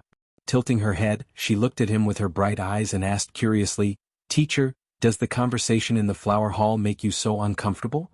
Hearing the word teacher again, Fan Xian's heart warmed for no reason. After a moment of surprise, a warm smile rose to his face and he replied, "You know me, I'm not used to that kind of situation. How have you been in Jiangnan?" Yi Linger pulled back her shoulders and followed by his side. "I know something happened on the way back. I should have gone to see you, but..." It wasn't that she wanted to say something but stopped. She helplessly closed her mouth. The entire Qing kingdom was guessing the truth behind the attack in the valley and who the true killer was. Many people had once cast suspicious gazes on the second prince. After Yi Linger learned of the assassination attempt on Fan Xian, she couldn't help but be shocked and worried. She had even privately asked her husband. Although she had received the second prince's guarantee that the valley incident had nothing to do with him, given the present situation and Yi Linger's Wangfei status, it was indeed not convenient for her to visit the Fan manor. Fan Xian smiled and very naturally patted her shoulder. "I'm a sturdy person, how could something happen to me so easily?" The hand he had extended suddenly froze. Fan Xian pulled it back and laughed at himself. She was now married to a Wangfei. His words and actions had to be measured. As the two of them chatted about the situation after they parted, they walked along the path in the manor's winter forest toward the lakeside. Fan Xian quietly said, "Wanner hasn't seen you in a while. She's been thinking about you a lot these days." Before Lin Wanner and Yi Linger married, they were the best of friends in the boudoir. However, now that they had separately married the two people in the younger generation of the Qing kingdom who could not coexist with each other, it was inevitable that there would be great trouble. Yi Linger sadly said, "I also miss her. She usually comes to the manor to play when she has nothing to do," Fan Xian said warmly. "If it's not convenient for you to leave the manor, I'll take her to the manor to see you." Yi Linger sighed and stopped beside a bare winter tree. Gazing at Fan Xian, she faintly asked, "Teacher, I really don't understand you men, including him. You all speak so similarly, it makes people who listen always think that there has never been anything between you." The he in this sentence was naturally referring to the second prince. Fan Xian smiled and said, "What does men fighting to the death have to do with the friendship of you girls? No problem?" Yi Linger had a straightforward personality. She raised her face and said, "Do you think that if one of us becomes a widow, we can still talk as freely as before?" Fan Xian was startled. A moment later, he forced a smile and said, "Then what do you think?" Yi Linger stood silently by the tree and sighed after a long time. She knew that there were many things that could not be changed according to her wishes. As a daughter of the Yi family, in the days before she married, she could wear a red dress like fire and ride a horse through the long streets, letting the people of Jingdo be familiar with her face. She did not care at all what the officials would say or what her father would be angry about because she was Yi Linger. But what was Yi Linger to the entire Qing kingdom? "I saw your great-uncle in Jiangnan." Fan Xian smiled slightly and changed the topic. He warned, However, not many people know about this matter, so don't spread it. I know. Yi Linger was slightly surprised. What did that old man go to Jiangnan for? Now it was Fan Xian's turn to be surprised. No matter what, your great-uncle is a great grandmaster. You just call him that? Yi Linger pursed her lips and said, he hangs around outside every year. Occasionally he comes home without bringing anything good. I call him old man. What objection could he have? Fan Xian smiled. Through Yi Linger's words, he confirmed the closeness between Yi Luyun and the Yi family. Although Yi Luyun traveled the world in name, he certainly returned home many times. Otherwise, the young Yi Linger would not call him so intimately. After you married, did you throw away your martial arts? Fan Xian asked quietly. Yi Linger chuckled. She didn't know whether or not her teacher was preparing to test her. But under the current circumstances, Fan Xian still didn't keep his distance to avoid her. This put her in a good mood, and her eyes shone with eagerness. Fan Xian pretended not to see this expression. He minded his own business and left the lonely winter tree, walking toward the side of the lake in front. The two of them had already made a large circle and arrived at the other corner of the cold lake. They could faintly see a corner of the flower hall not far away hidden by the winter tree. With a swoosh, a gust of cold wind came from behind him. It quickly and sinisterly stabbed toward the back of Fan Xian's ear. Fan Xian did not turn his head. He shrugged his right shoulder. The tyrannical Jinqi in his body flowed along the increasingly wide meridians and surged into his right arm. It urged his right arm to naturally struggle. He waved his palm backward. His 5 slender fingers became 5 broken branches. They transformed into a number of afterimages. With incomparable speed and clarity, they tapped on the gust of cold wind behind his head. With a series of crisp smacking sounds, the object in the gust of cold wind was knocked down for no reason. However, Yi Linger's reaction was very fast. She threw a punch straight toward the back of Fan Xian's head. Fan Xian did not dare to be careless. With a turn of his toes, his entire body spun around. His palms naturally flipped and blocked in front of him. It was as if 2 large doors had suddenly been erected in front of him, completely blocking the wind from Yi Linger's fist. Immediately after, his feet paused. His knees bent slightly and he forcefully twisted the noiseless kick from below. With a series of thuds, the battle was declared to be over. Fan Xian and Yi Linger stood by the lakeside. Their fists and palms intersected. Their legs were also locked together. This posture looked somewhat ambiguous. Fan Xian felt the bouncing sensation from the side of his knees. Very naturally, his heart swayed slightly, and a few other feelings arose. He coughed and separated from Yi Linger. He smiled and said, "Still too slow." Yi Linger unwillingly withdrew her unsheathed knife and said, "That's because you were too fast." Fan Xian's gaze unintentionally lowered. He looked at the cute embroidered cotton boots on Yi Linger's feet. He imagined that if he had moved a little slower earlier, that little foot would have kicked his lower abdomen. Presumably it would not have felt good. In the future, don't use this kind of trick. It will ruin your future generations, he teased. Yi Linger huffed and said, "Master said that the so-called little tricks are just the 3 words shameless. No wonder this kick didn't hit you. Only now do I understand. You like to use these kinds of sinister tricks. Of course you can guess my next step." Fan Xian was speechless. When the two of them had fought earlier, Yi Linger had used Fan Xian's little tricks. What Fan Xian had used was the Yi family's coffin breaker, the simplified version of Great Grandmaster Ye's flowing cloud Sansho. Although Yi Linger was a rare 7th-level ace among women in front of him, she had no room to show off. Yi Linger suddenly asked in confusion, "Master, although that stab from behind was a feint, why did you dare to use Sansho to directly deflect it?" Fan Xian glanced at her and laughed unhappily. "Since it was a test, of course you wouldn't use any poisoned weapons. What was I afraid of? Also, your little tricks weren't vicious enough. In the end, your fists and palms were restrained, and the hairpin on your head could also be used to kill people." Yi Linger glared at him. "Then wouldn't it all be gone? This is the great prince's manner. Where am I going to find a servant girl to comb my hair?" Fan Xian laughed loudly and said, "Then there's still a mouth left that can bite people. Is my master a big dog?" Yi Linger was a little angry. "As a master, don't you know how to be a little more lenient?" Fan Xian looked at the stubborn girl and couldn't help but think of 2 years ago on the streets of the capital, when he had broken her nose with his fist and made her squat on the ground crying. He laughed happily. After a moment he suddenly opened his mouth. "In the future don't call me master. Although I have no objections, you are, after all, a princess." The matter of Yi Linger and Fan Xian calling each other master and disciple was in fact well known to all the nobles in the capital. They treated it as child's play and didn't pay it much attention. Even Yi Zhong himself had never raised any objections. But now that the situation had changed and Yi Linger's status was even more noble, Fan Xian's suggestion was a matter of course. Yi Linger didn't like it and said in a huff, "So what if I call you master? If that doesn't work, then you can call me master. In any case, the Yi family Sansho cannot be taught to outsiders." Fan Xian stopped and smiled bitterly. He knew that Yi Linger was speaking the truth. He had learned the coffin breaker from her, and he had truly taken advantage of her. He couldn't say anything more to distance himself from her. The two of them walked along the lakeside. Ever since Yi Linger had become a princess, she had never had the opportunity to go out in public and fight with others for fun. Today she had occasionally fought with her master. Although it was only for a moment, she was still unusually excited. With great difficulty she calmed her emotions. After a moment she suddenly said, "Master, my father has also returned to the capital." Fan Xian was startled. He understood what she was reminding him of.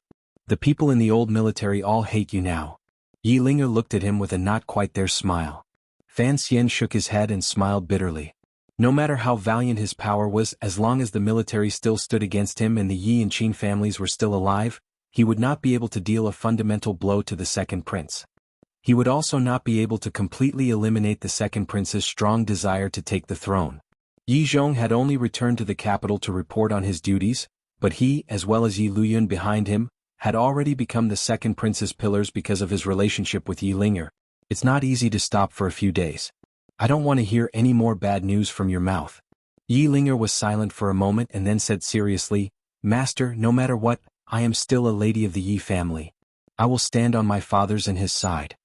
Fan Xian paused and thought for a long time. He then said very seriously, "That is something that should be done. Believe me, I am speaking from the bottom of my heart." A glimmer of sadness appeared in Yi Linger's eyes. She knew that Fan Xian's words came from the bottom of his heart. She also knew that it was difficult for their positions to soften.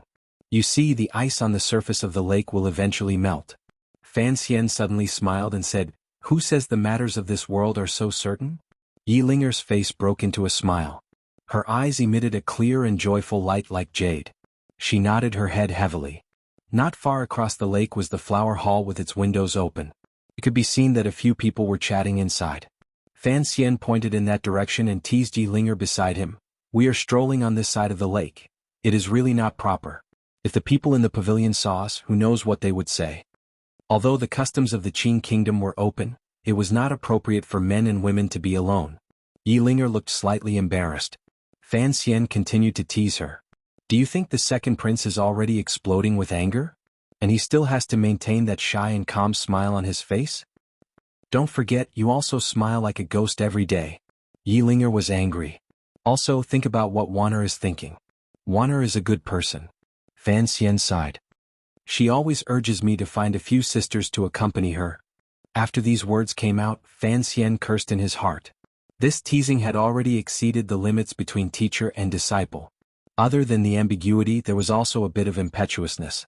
She was no longer the virgin girl of the past. She was a Wang Fei who was already married. As expected, Yi Linger paused for a moment before understanding what he was saying. After her shock, she became angry.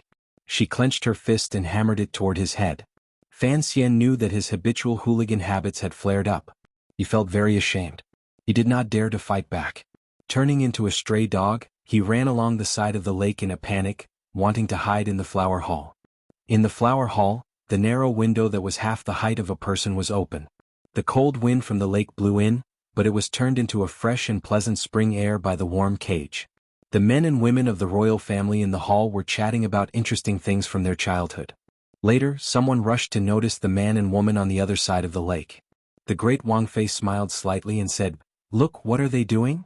The great prince raised his gaze and looked over. His expression changed slightly.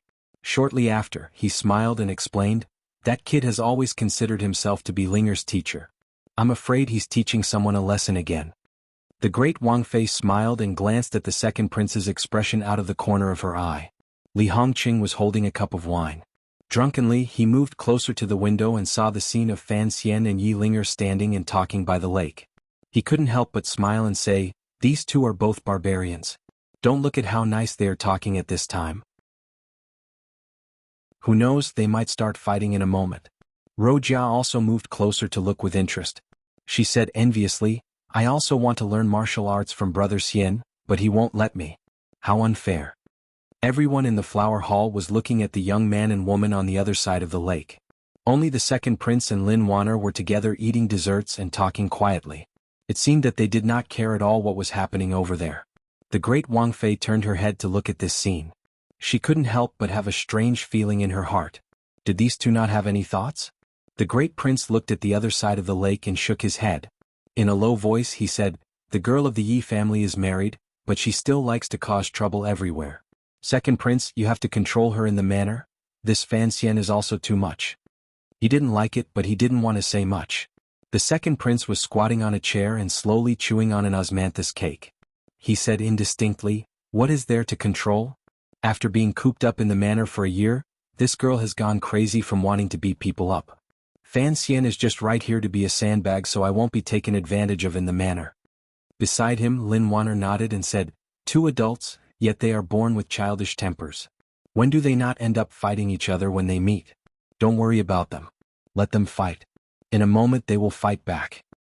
Hearing these words, the great prince and his wife looked at each other and thought, what kind of explanation was this? After the words were spoken, everyone turned their heads to look again. They saw that a fight had indeed broken out on the other side of the lake. Yi Linger had her fists clenched and was chasing Fan Xian as he fled wretchedly. The great prince couldn't help but smile. He thought that the son of heaven's family could actually have the noisiness and fun of a normal family. Having Fan Xian and Yi Linger, these two unconventional people, was not necessarily a bad thing. The fighting became boring after watching for a while. Everyone returned to their conversation. The second prince accepted the handkerchief Wanner handed him and carelessly wiped his hands. Suddenly he asked with great interest, Princess, I have always been curious. The emperor of your country, just what kind of person is he? Fan Xian was not the only one who thought carefully. It was clear that the great Wang Fei also liked being called the second prince's brother. She smiled slightly and said a few words. When Fan Xian fled wretchedly back to the flower hall, the great Wang Fei was talking about the interesting stories of the northern Qi emperor. Her words traveled out the door and startled him.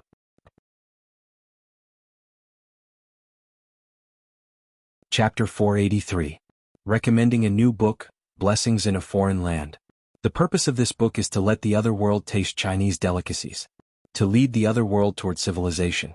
Step by step, to lead the other world toward the four modernizations. The book number is 1008618. Please support me. Thank you very much. The emperor likes to watch people plant flowers and see the scenery. Oh? Isn't that very similar to uncle's interests? He is very lazy. He just wants to look. Who would dare to let him personally do it? I heard that Hai Tang likes to be close to the fields. There was an awkward silence. The emperor is a very interesting person. The emperor actually often does many interesting things. However, ever since he was young, mother pulled him up by the ear to learn the ways of governing a country. We rarely get to see him. In the flower hall, the great Wang Fei's faint smiling voice rang out occasionally. Fan Xian stood outside the door and listened quietly. He knew that what this woman said was not false. A dozen years ago, there had been an upheaval in the northern Qi royal family. No one knew how many nobles had been involved, including Lady Xin's father, Xin Zhong, who was now hiding in the Yan Manor. Back then, it was because of this matter that he had made a name for himself. The northern Qi Empress Dowager only had one son, the current northern Qi Emperor. The other princesses were all born to the previous northern Qi Emperor's concubines. Although the great princess who had married into the Qing kingdom was respected by the Empress Dowager and the Emperor, she was, after all, not their own. There was always some distance between them. Furthermore, after experiencing the tragic experience of trying to survive while holding her son, the northern Qi Empress Dowager was wary of other children of the royal family. The people of the Qing kingdom were all curious about the northern Qi Emperor. At this moment they asked questions endlessly. However, the Wang Fei could not give any details. She only vaguely said it was interesting. Yi Ling saw him eavesdropping outside the door and glanced at him curiously. Fan Xian smiled and pushed open the door to enter. The great Wang Fei, who had been frowning and troubled, saw the two of them enter. She let out a breath and said, "It's best if you don't ask me. I really can't figure out our emperor. Usually, I can't be bothered to see him in the palace. When he was young, the Empress Dowager watched him very closely. When he grew up, he was busy with national affairs. On the other hand, Fan Xian has traveled with the emperor many times in northern Qi. The emperor has always liked him very much. If you want to ask about something interesting, why don't you ask him? At that moment, Fan Xian and Yi Ling returned to their seats. Yi Ling moved closer to Lin Wan, her face agitated. In a low voice, she spoke of how much she missed Lin Wan. She paid no attention to what the others were saying. Fan Xian and the second prince looked at each other and smiled helplessly. They did not notice that someone had mentioned their names. Hearing the great Wang Fei's words, everyone remembered that other than Wang Fei, the only other person at the banquet who had seen the Northern Qi Emperor was Fan Xian. Everyone knew that the emperor thought very highly of Fan Xian's poetic talent. The crown prince, Li Hongqing, gave a hiccup and looked at Fan Xian. And just what kind of person is the Northern Qi Emperor? Fan Xian paused and came to his senses. The ruler of a country is not someone I, a foreign official, can discuss. Only after these words were said did everyone in the hall feel awkward. In front of the great Wang Fei, it was indeed not appropriate to rashly discuss the gossip of the Northern Qi Emperor. However, the curiosity of humans was always hard to suppress. Everyone, including the second prince, urged Fan Xian to say a few more words. Fan Xian scratched his head and asked, "Why are you so interested in the Northern Qi Emperor?" The men in the reception hall suddenly became silent, their faces revealing embarrassment. Only the three girls were whispering to each other, like ants gnawing on leaves. The great Wang Fei smiled and shook her head. Lifting the hem of her dress slightly, she left the flower hall with a tranquil expression. She said she was going to see how the arrangements for the lunch banquet were going. Given Wang Fei's status, there was no need for her to personally worry about such chores. Without question, she wanted to give these members of the Qin Kingdom's royal family a convenient place to speak. As expected, after Wang Fei walked far into the flower hall, the great prince shook his head and said, "We have to pay attention. The Northern Qi Emperor has always been mysterious and ruthless. Neither the Overwatch Council nor the military reports have any detailed descriptions. His temperament, hobbies, and joy and anger are like a mystery. So what? As an emperor, he has to maintain his mystery in front of his people." Fan Xian replied with a smile. The great prince said seriously, "But he is the ruler of a foreign country. The more mysterious he is in front of us, the more terrifying he is." Fan Xian furrowed his brows and said, "He is just a young man. How can he be so terrifying?" When he had first met the Northern Qi Emperor in Shangjing, he had thought he was a young man about the same age as him. After he returned to the country, he carefully examined the reports and found that this emperor was actually 2 years younger than him. When he was in Jiangnan, every time he thought of the Northern Qi Emperor's deep and far-sighted plans and how he had used the treasury's silver to participate in the Qin Kingdom's internal affairs without batting an eyelid, Fan Xian's heart palpitated. However, this matter involved his greatest secret, so he did not dare speak of it in the flower hall.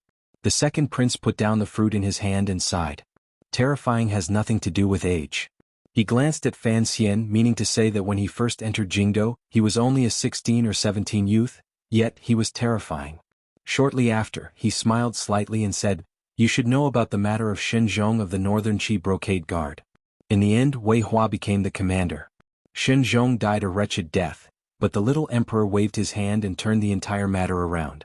He trapped Shang Shanhu in Jingdo and could not leave. He also successfully took over the power of the Empress Dowager's side. Wei Hua doesn't even listen to the Empress Dowager's wishes anymore. Imperial advisor Ku He also maintains his silence. Such a young emperor, where did he get such deep shrewdness? How was he able to convince so many people to stand on his side? The second prince's tone became heavier.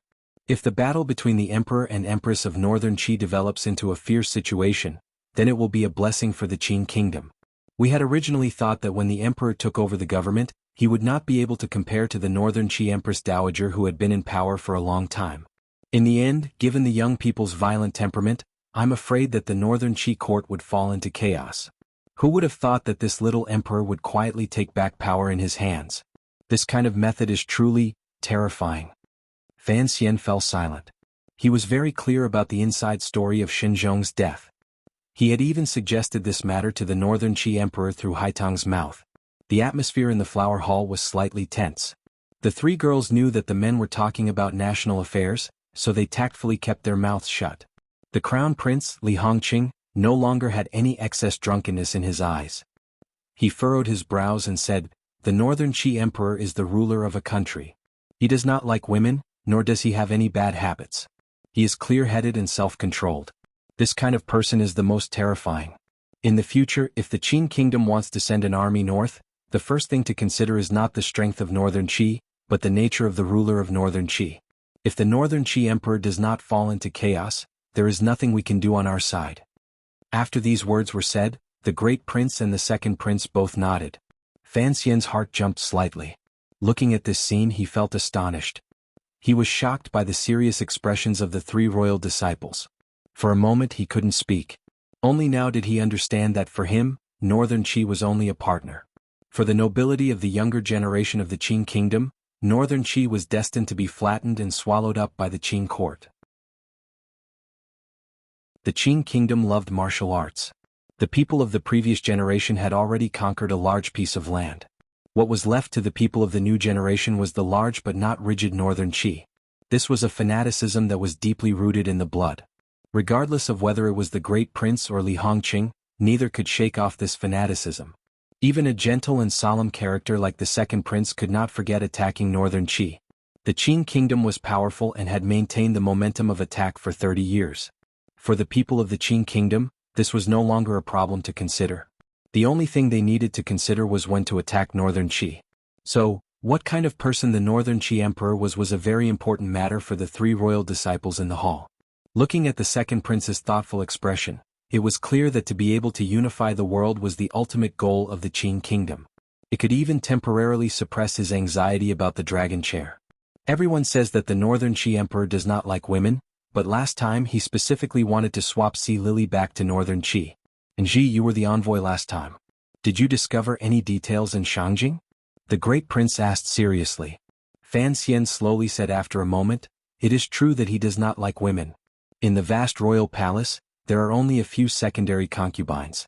In order to prevent the power of the extended relatives from growing, the young emperor forcefully resisted the pressure of the large families in Shangjing. The concubines he chose were all commoners. Strangely, the Empress Dowager did not seem to oppose this arrangement." The second prince furrowed his brows and said, "Even if it is to prevent the power of the extended relatives from growing, this kind of arrangement is not a good idea to appease the officials. It is not appropriate." Fan Xian nodded and pretended to be worried. Just as Wang Fei said earlier, the emperor is truly difficult to see through. He is clearly right in front of you, but I always feel that there is a very clever disguise on him. Li Hongqing laughed. "Come on, the emperor has been very honest with you. Earlier you said you were a foreign official. I don't think the Northern Qi people see you as a foreign official. Otherwise, after the assassination, why would they send a letter of credence to Jingdo to protest?" The great prince shook his head angrily. "The Northern Qi people have bullied me too much. They actually played such a trick." Fan Xian smiled bitterly.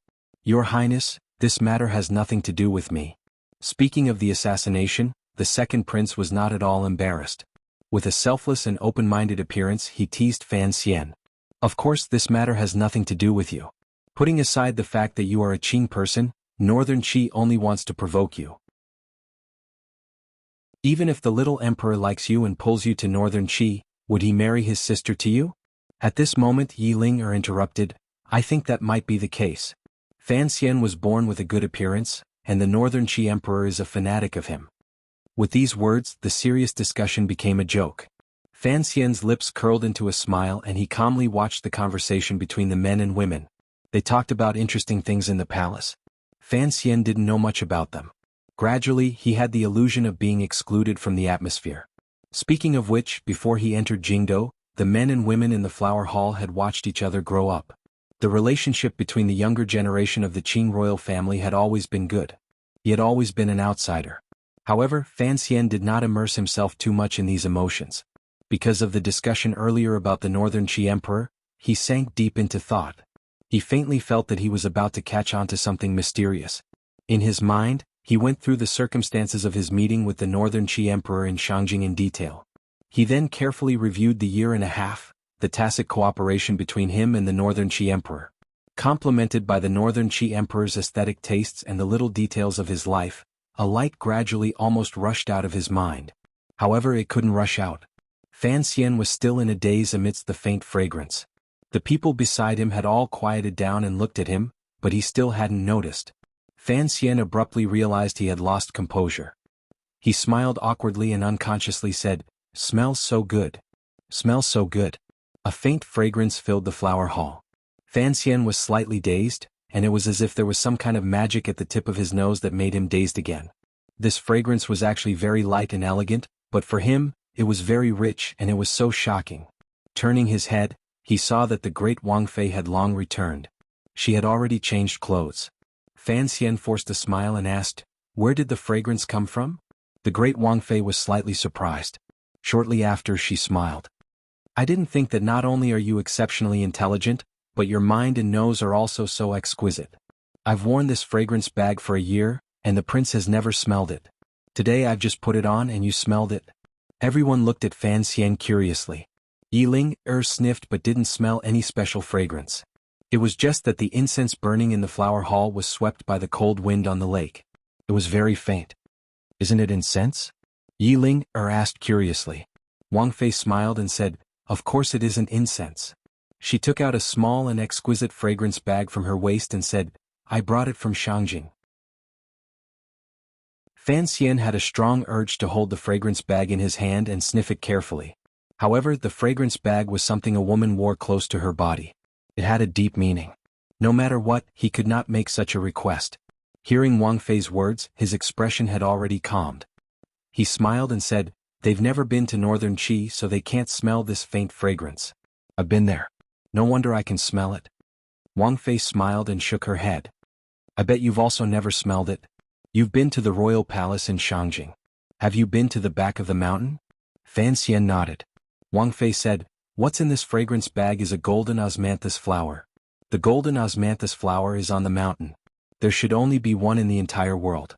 This golden osmanthus flower's fragrance is very faint. If one didn't pay attention, one wouldn't be able to smell it no matter what." Fan Xian smiled and said, "When I went up the mountain, I only stayed for a short while in the pavilion by the stream. I didn't see this rare golden osmanthus flower. It grows on the summit of the mountain." The great Wang Fei smiled and said, "It's an isolated species that the imperial advisor personally transplanted from the northern lands. Additionally, the fragrance isn't very strong, so no one has ever collected its stamen and used it as a fragrance bag.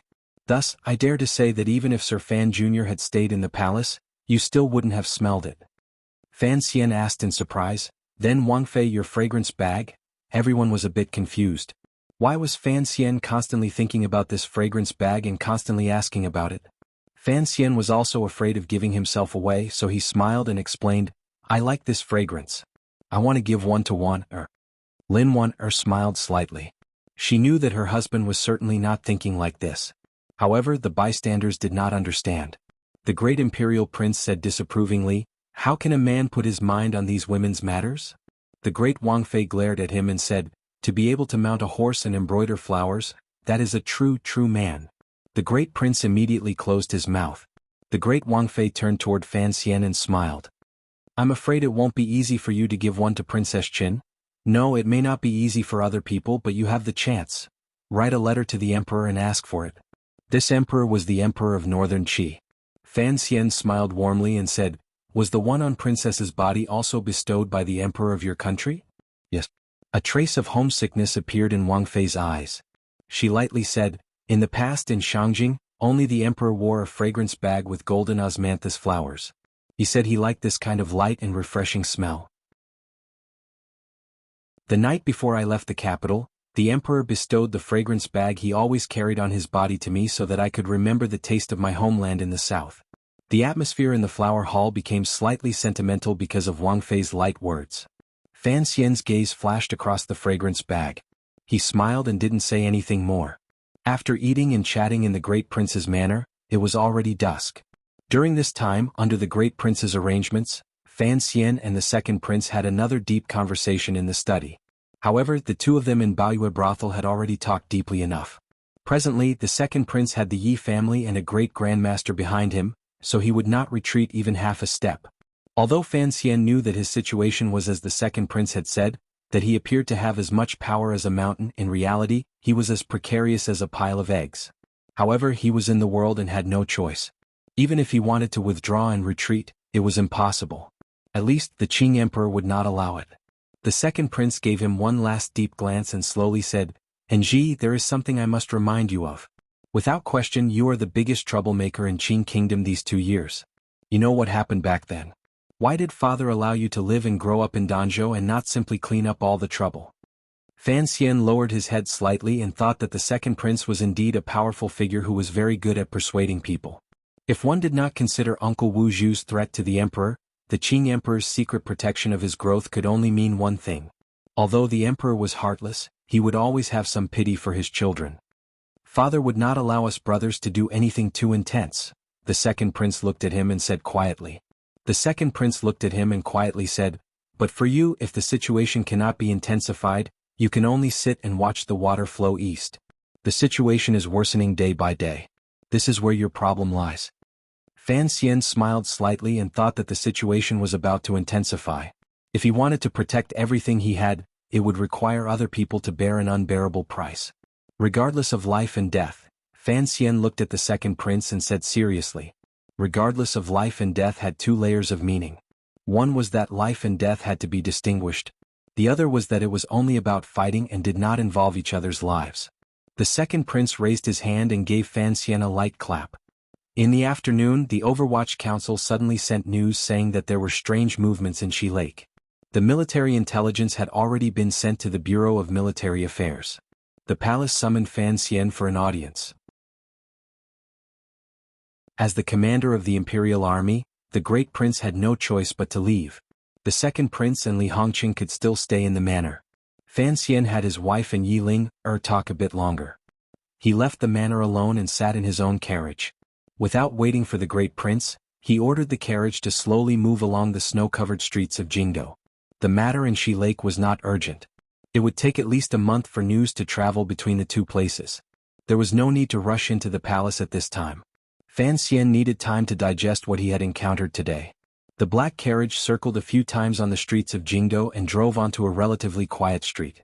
Sitting in the driver's seat, Teng Zijing watched his surroundings cautiously. There were unremarkable secret agents in disguise around the front, back, left and right of the carriage to ensure Fan Xian's safety. Fan Xian closed his eyes and leaned against the back of the chair in the carriage. His face was slightly pale and the corners of his lips were dry. That faint scent of osmanthus. So that night's scent was the scent of osmanthus. He thought of that night, that temple, that field, and the belt he hadn't had time to tie properly. But it was clearly sea lily, it was sea lily. Only that scent before he woke up, that pair of hands that had rubbed his temples? His thin lips trembled a little. In a low voice, he quickly cursed a few profanities. Unconsciously, he slammed his palm against the board of the carriage beside him. With a loud bang, Fan Xian slammed his palm down heavily in a rage. The abundant tyrannical zhenqi in his body surged out. Wherever the wind from his palm touched, it was unstoppable. In just an instant, the quiet street was filled with the sound of wood shattering. The black carriage looked like it was made of paper. Half of it was destroyed by the blow. The wheels were broken, the carriage was overturned, and the horses were startled. Teng Zijing turned pale with fright and barely managed to stand his ground. The dust gradually settled. Fan Xian, dressed in black official robes, stood absent-mindedly among the wood and gravel on the ground. Beside him, Tiger Guard Gao Da's long knife was half unsheathed. His eyes flashed wildly as he tried to find traces of the assassin. 7 or 8 swordsmen of the 6th Bureau were scattered around, gripping the metal drills at their waists tightly. The crossbows in their left hands were aimed at the outside. Chapter 484. Also, it is the end of the month. As usual, I extended my hand sincerely to ask for a monthly ticket. Yesterday, I really didn't peep at anything. I just watched everyone laugh and I was also very happy. At the beginning, I was going to write this part to make it more interesting and then reveal the truth. I was afraid the plot would be too slow. Everyone knows that I have always been very long-winded. It is a bad habit that is difficult to change. I heard that the tickets for May will double. I am here to reserve tickets for next month. Please vote for me tomorrow. However, there may be an annual meeting next month. After the meeting, I will have to go far away. The updates may be a bit messy, so I am here to report to everyone. Gao Da confirmed that there were no enemies around. Somewhat dejectedly, he returned the long knife to its sheath. The blade scraped against the opening of the sheath with a dry ringing sound. The black-robed swordsman of the 6th Bureau beside him and the secret agents disguised as passers-by not far away reported back at almost the same time. There was nothing strange. Fan Xian's subordinates stared at him with a strange gaze. They didn't know what had happened in the carriage in that instant. Teng Zijing cleared out the wood and gravel wheels in front of him and carefully prepared to help him up. Fan Xian shook his head and waved his hand to indicate that he was fine. Only then did he realize that his subconscious anger had brought so much rubbish to this quiet long street, and also brought so much trouble to his subordinates. Gauda carried the long knife on his back and walked to his side. In a small voice he asked, "Sir, what happened?" "Nothing." Fan Xian laughed bitterly and raised his foot to walk forward. The Overwatch Council was very efficient.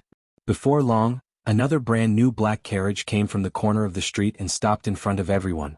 Teng Zijing rubbed his legs, which had gone soft from the fright. He prepared to take the reins when Fan Xian scolded him, "You're so scared. Go back and rest." Teng Zijing smiled and made a sound of acknowledgement. He handed the reins to Mu Fenger. Without orders, people began to clean up the mess on the street so as not to disturb the people of Jingdo. The carriage began to move again. Fan Xian sat in the carriage deep in thought and still didn't say a word. Mu Fenger drove the carriage along the quiet street. The more he walked, the more anxious he felt. He couldn't resist turning his head and saying through the cotton curtain, "Sir, the palace is pressing you." There was an edict for Fan Xian to enter the palace to discuss matters, but Fan Xian sat in a carriage and strolled the streets. The person who had gone to Prince Heching's manor to deliver the edict was Mu Feng. He knew that no matter how arrogant Sir Fan Jr. was, the emperor in the palace would probably not bear to reprimand him. But what about him? So he gathered his courage and began to urge her. At this moment, Fan Xian did not care about Shihu or the royal palace. His mind was filled with the lawsuit. He shouted, "I am thinking about something, don't bother me." The people around the carriage looked at each other, feeling very strange. They did not understand why the commissioner was in such a bad mood today. In the eyes of the officials under heaven, the Overwatch Council Commissioner Fan Xian was a man who appeared gentle on the outside but was sinister and ruthless in his methods. In the eyes of the internal members of the Overwatch Council, Sir Fan Jr. was an extremely lenient, generous, and magnanimous superior. Fan Xian didn't even say a harsh word to his trusted aides in his daily work, let alone cursing out loud. Thus everyone felt strange. They didn't know what had caused Sir Fan Jr. to lose his composure like this. However, no one dared to ask. The carriage did not go straight into the royal palace.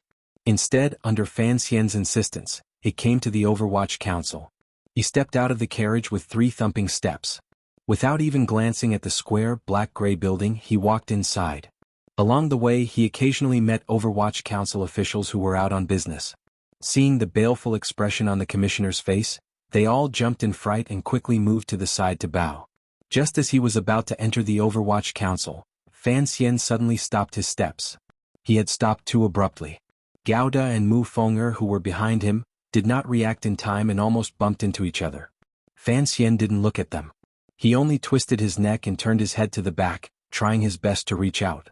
It was as if he wanted to see something strange behind him. For a person to want to turn their head to look at their buttocks was a very difficult action. Even with the agility of a 9th-level ace like Fan Xian, he still found it difficult. His neck was a bit sore. His body naturally reacted and began to circle where he stood. It was as if the buttocks covered by the black official robes were ashamed to meet his gaze and were trying their best to escape.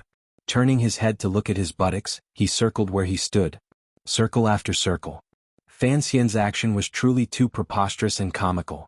This was the front door of the Overwatch Council. He was the high and mighty commissioner of the Overwatch Council, yet he was like a cat endlessly circling in a vain attempt to see his tail. To the side, Gauda and Mu Feng watched this scene with their mouths wide open. The corners of their eyes began to twitch. They were speechless. They wanted to laugh but didn't dare. They didn't know what Fan Xian was playing at. The officials inside and outside the front door of the Overwatch Council were also in a daze as they watched this scene. They all turned into countless clay statues and watched dumbfoundedly as the commissioner spun in circles. However, it was completely silent. The valiant nerves of the Overwatch Council officials allowed them to maintain their silence. They didn't know if the commissioner, who had suddenly become crazy, was testing them or not. With great difficulty, Gauda closed his lips and looked at Fan Xian. He wondered if the young master had been with the young master of the Lin family for too long and had also become somewhat stupid. Fan Xian suddenly stopped his whirling dance and stood where he was. Although he had only spun a few times, for the people at the side who saw this scene, the few circles of time made them feel as if a day had passed like a year. Fan Xian stood where he was in a daze. He then suddenly extended a finger to point behind him and asked Gouda, "Has my walking posture ever changed?" No. Gouda shook his head in confusion. Fan Xian's heart calmed slightly. He sighed and scratched his head. He then said, "I also feel that everything is normal." Gouda and Mu Feng didn't understand. Fan Xian suddenly shivered and furrowed his brows in disgust. Wiping his sweaty hands carelessly in front of his robes, he walked into the courtyard. After the figures of the three of them disappeared from the great hall of the front door of the Overwatch Council, the Overwatch Council officials who had turned into clay statues came back to life. They all felt that it was absurd. They looked at each other and saw the mirth in each other's eyes. A wave of discussion suddenly rang out. Fan Xian didn't know that his loss of composure had brought endless topics of conversation to the Overwatch Council subordinates on this boring winter day. He wasn't in the mood to pay attention to these questions. He directly entered the secret room and didn't greet the confused Yan Bingyun. Instead, he had him bring over the Northern Intelligence files for this year and a half. The second bureau moved quickly. In less than 15 minutes, the small mountain of Northern Intelligence files had been piled on the table in the secret room. Fan Xian waved his hand and rudely asked Yan Bingyun to leave. Yan Bingyun furrowed his brows. He could see that Fan Xian was uneasy. He walked out of the room and asked Gouda and Mu Feng in a quiet voice, but he didn't get any clues. One by one the dossiers were opened and closed. Fan Xian furrowed his brows and sank deep into thought. Most of these files involved stories and news from the royal palace in Shangjing. In the past, Fan Xian had already read most of the content, particularly the parts that involved the Northern Qi Emperor. They were the most important to him. In the past, it had been very difficult to analyze the Northern Qi Emperor's personality from these messy and disorderly intelligence reports. Now, Fan Xian already had his own guesses and judgments about the Northern Qi Emperor. It was much easier to find clues based on this. It was always easier to make bold assumptions and carefully verify them. With a goal in front of him, it was always easier. In a moment, Fan Xian had, through his own guesses, strung together the countless details in the old files and gradually approached that absurd truth. The truth that was enough to shock the world, make countless people's heads fall to the ground, and make Fan Xian depressed and uneasy. It was written clearly in these files that the Northern Qi Emperor had been raised by the Empress Dowager. Even his personal nannies had never been changed. For a dozen years, it had always been the same two people. For an emperor to only have two nannies and very few serving girls, it was truly a far cry from Northern Qi's extravagant style.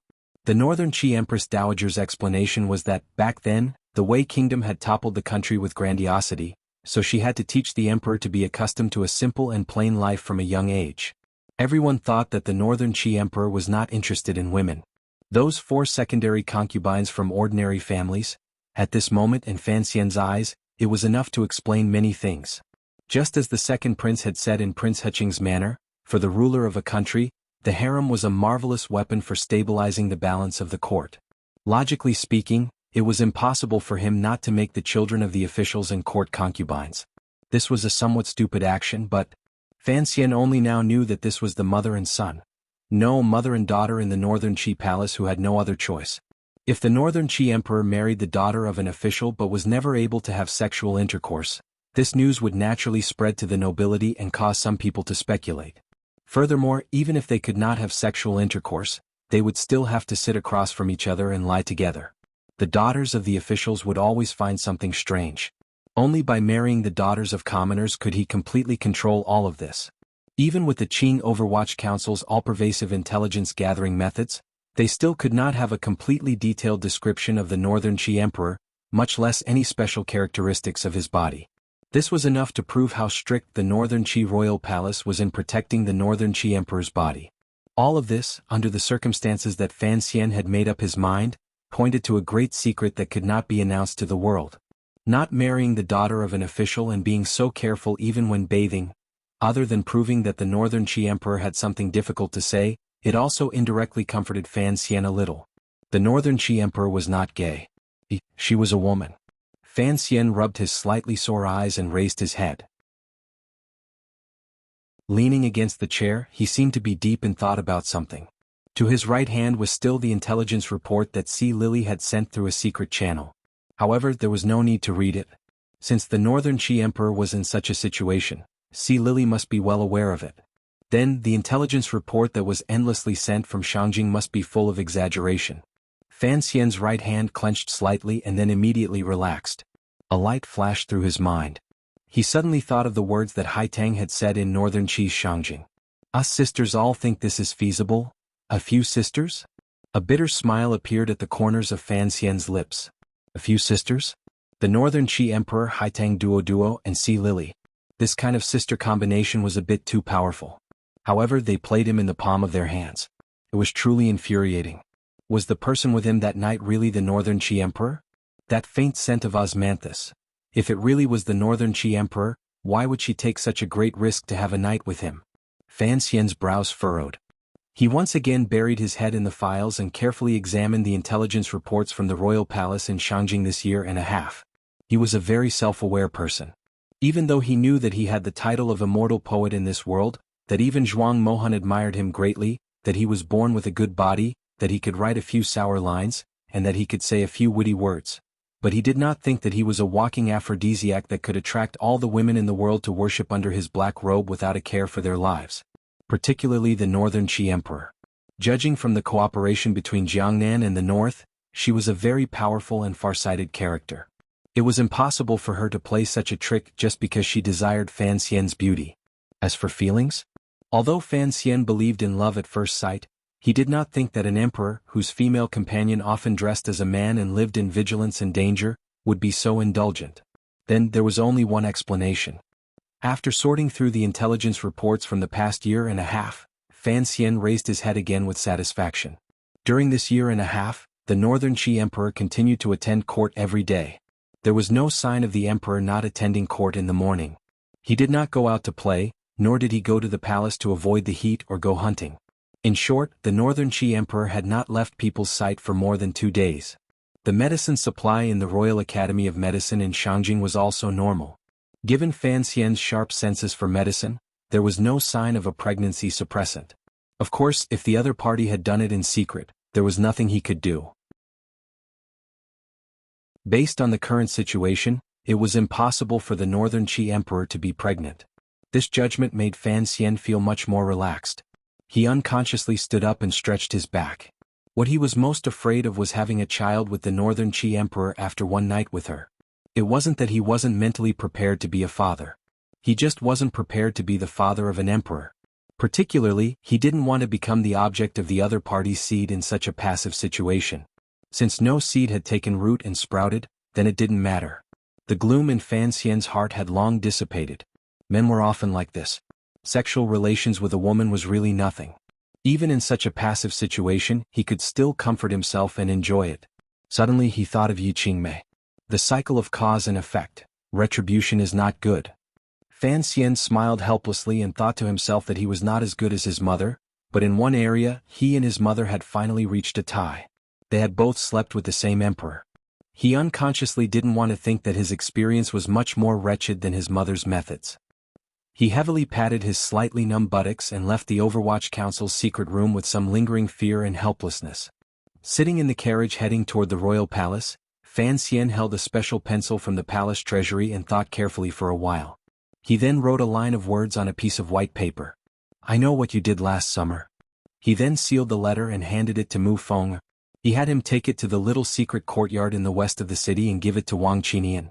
Fan Xian's confidants had long gotten used to the commissioner using the Overwatch Council's secret channels to write love letters to girls in the north, so Mu Feng did not find it strange. Fan Xian watched his departing figure and couldn't help but shake his head. Wang Qinian knew who he was writing this letter to. However, this was not a love letter. It wasn't just for Haitang. It was for the 3 girls. He had been tricked by the other party. Now that he had realized it, he was going to use it to obtain some benefits, at least some mental benefits. First, he was going to write a letter and write a line to intimidate the other party. Given the Northern Qi Emperor's intelligence, she would understand what he meant.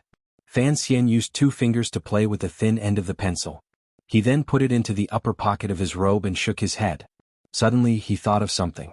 Before the great princess left, The Northern Qi Emperor had personally presented her with the golden osmanthus flower sachet. Given her intelligence and meticulous mind, would she not guess what this unique fragrance in the world would make him guess? He furrowed his brows and thought to himself, could it be that the once-in-a-lifetime female emperor also had some concern for me deep in her heart and couldn't bear to hide it forever, so she found a way to remind him? He felt that he was thinking too much. He sighed and stopped thinking about it. In his heart he thought, I should have guessed long ago that someone so obsessed with the story of the stone can't be a man. The royal study was already full of people. Fan Xian stood at the very bottom with an awkward expression. The moment he entered the royal study, he had been thoroughly scolded by the Qing emperor. Naturally, he did not have the special honor of sitting down. Perhaps some of the civil and military officials in the room felt a sense of schadenfreude, but they all knew that the harsher the emperor's scolding was, the more he favored Fan Xian. Thus, none of them dared to show their happiness on their faces. Fan Xian knew he should be scolded. This matter involved military and national affairs, yet he had delayed entering the palace for so long and had the palace come looking for him a number of times. He did not know the gravity of the situation and disregarded national affairs. No wonder the emperor was so angry. However, in Fan Xian's view, although the matter he was investigating was a family matter, it was also a national matter. However, this matter could not be discussed with others.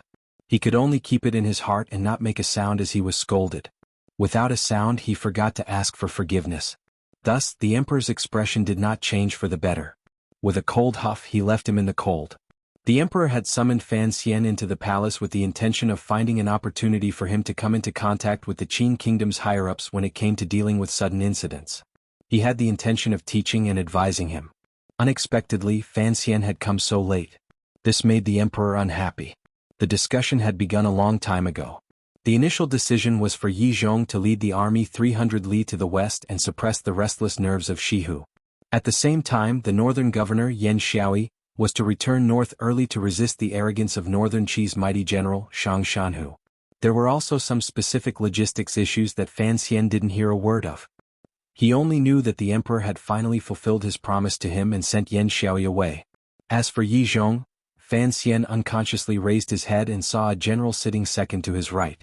This general was not tall. On the contrary, he was rather stout. His eyes drooped as if he had no energy. He only occasionally glanced at Fan Xian with a deep gaze. This was Yi Linger's father, the previous commander of the Jingdou garrison and the present governor of Dingzhou, Yi Zhong. Fan Xian gazed at him and smiled warmly. Suddenly he heard eunuch Yao reading the edict. He heard about the 7th year of the Qing calendar and so on. His heart jumped. Only now did he remember that it was already past the new year. The erotic story that happened in the little temple should have happened in the summer of the year before last and not last year.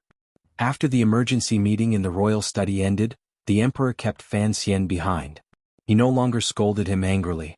He only stared at him. Fan Xian knew that he was in the wrong today. It was not good for him to continue acting tough. He forced a smile and asked for forgiveness. The emperor furrowed his brows and said, "Weren't you at Prince Heching's manor earlier? Where did you go afterward?" Fan Xian smiled and replied, "Something urgent suddenly happened in the council, so I rushed over to take care of it." The emperor said unhappily, "What matter can be more urgent than a border threat?" Fan Xian's expression didn't change as he replied, "It was news from the north. Shang Shanhu has received the edict and is heading south. He is already 300 li from Yanjing. However, he is not leading any soldiers." The emperor's expression relaxed slightly. "So that's how it is. It is already rare for the northern Qi emperor to use Shang Shanhu. However, he doesn't even dare to take out a mere 300 soldiers.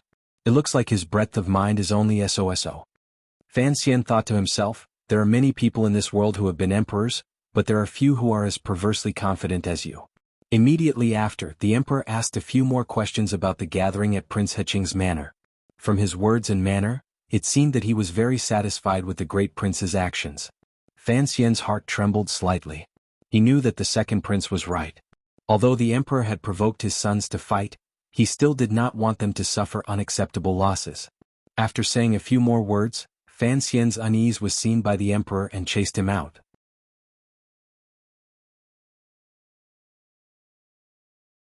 Chapter 485.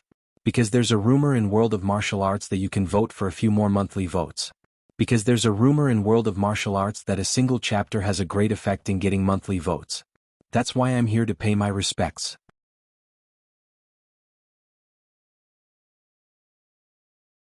Chapter 486.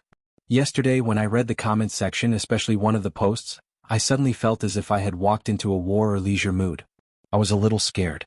I admit that a certain comrade was right. I really don't have any experience. Brother Fan also doesn't have any experience.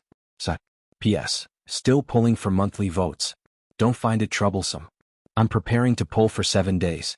I had things to do during the day and didn't have time to write. In the end, I went online and saw that there were so many votes. It is truly exciting and scary. The general was not wearing armor. He also did not carry the longbow on his back. Even so, Fan Xian still lowered his head slightly and narrowed his eyes. Only then was he able to resist the thick arrow intent emanating from the other party's body. Arrows were used to kill, but the arrow intent was not a killing intent. It was a kind of aura that seemed to tear apart a person's outer clothing and reveal the timid and pale skin underneath.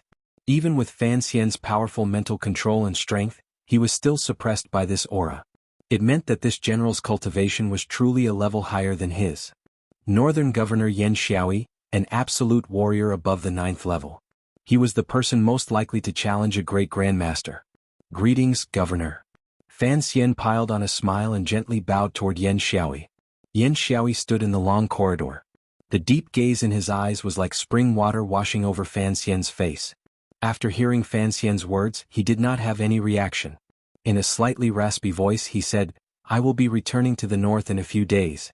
Every time I think of the lanterns hanging high in the sky and the martial conference in the palace, I am truly disappointed that I won't be able to spar with the commissioner. The so-called martial conference was just a boxing match held by the court. This was Fan Xian's understanding. Furthermore, he knew that in such a country where military service and martial power were prized, if Yan Xiaoyi truly went crazy and disregarded the emperor's face and challenged him in the palace, would Yan Xiaoyi go crazy? Fan Xian knew that the people on the eldest princess side were all crazy, particularly after their only son, Yan Shindu, had been stabbed to death by the cute 13th Wang he had ordered. Could he beat Yan Xiaoyi? Fan Xian asked himself. It was impossible for him to spray poison in the hall, and he certainly could not use crossbows. In a direct confrontation of martial arts, he was still some distance away from a top 9th level ace. Although it was impossible for Yan Xiaoyi to use his famous bow in the palace, he was not stupid enough to think that all of Yan Xiaoyi's extraordinary skills were on that bow.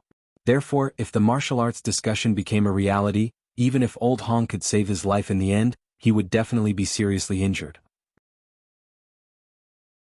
During the military intelligence conference, the emperor had Yan Xiaoyi return to the north early.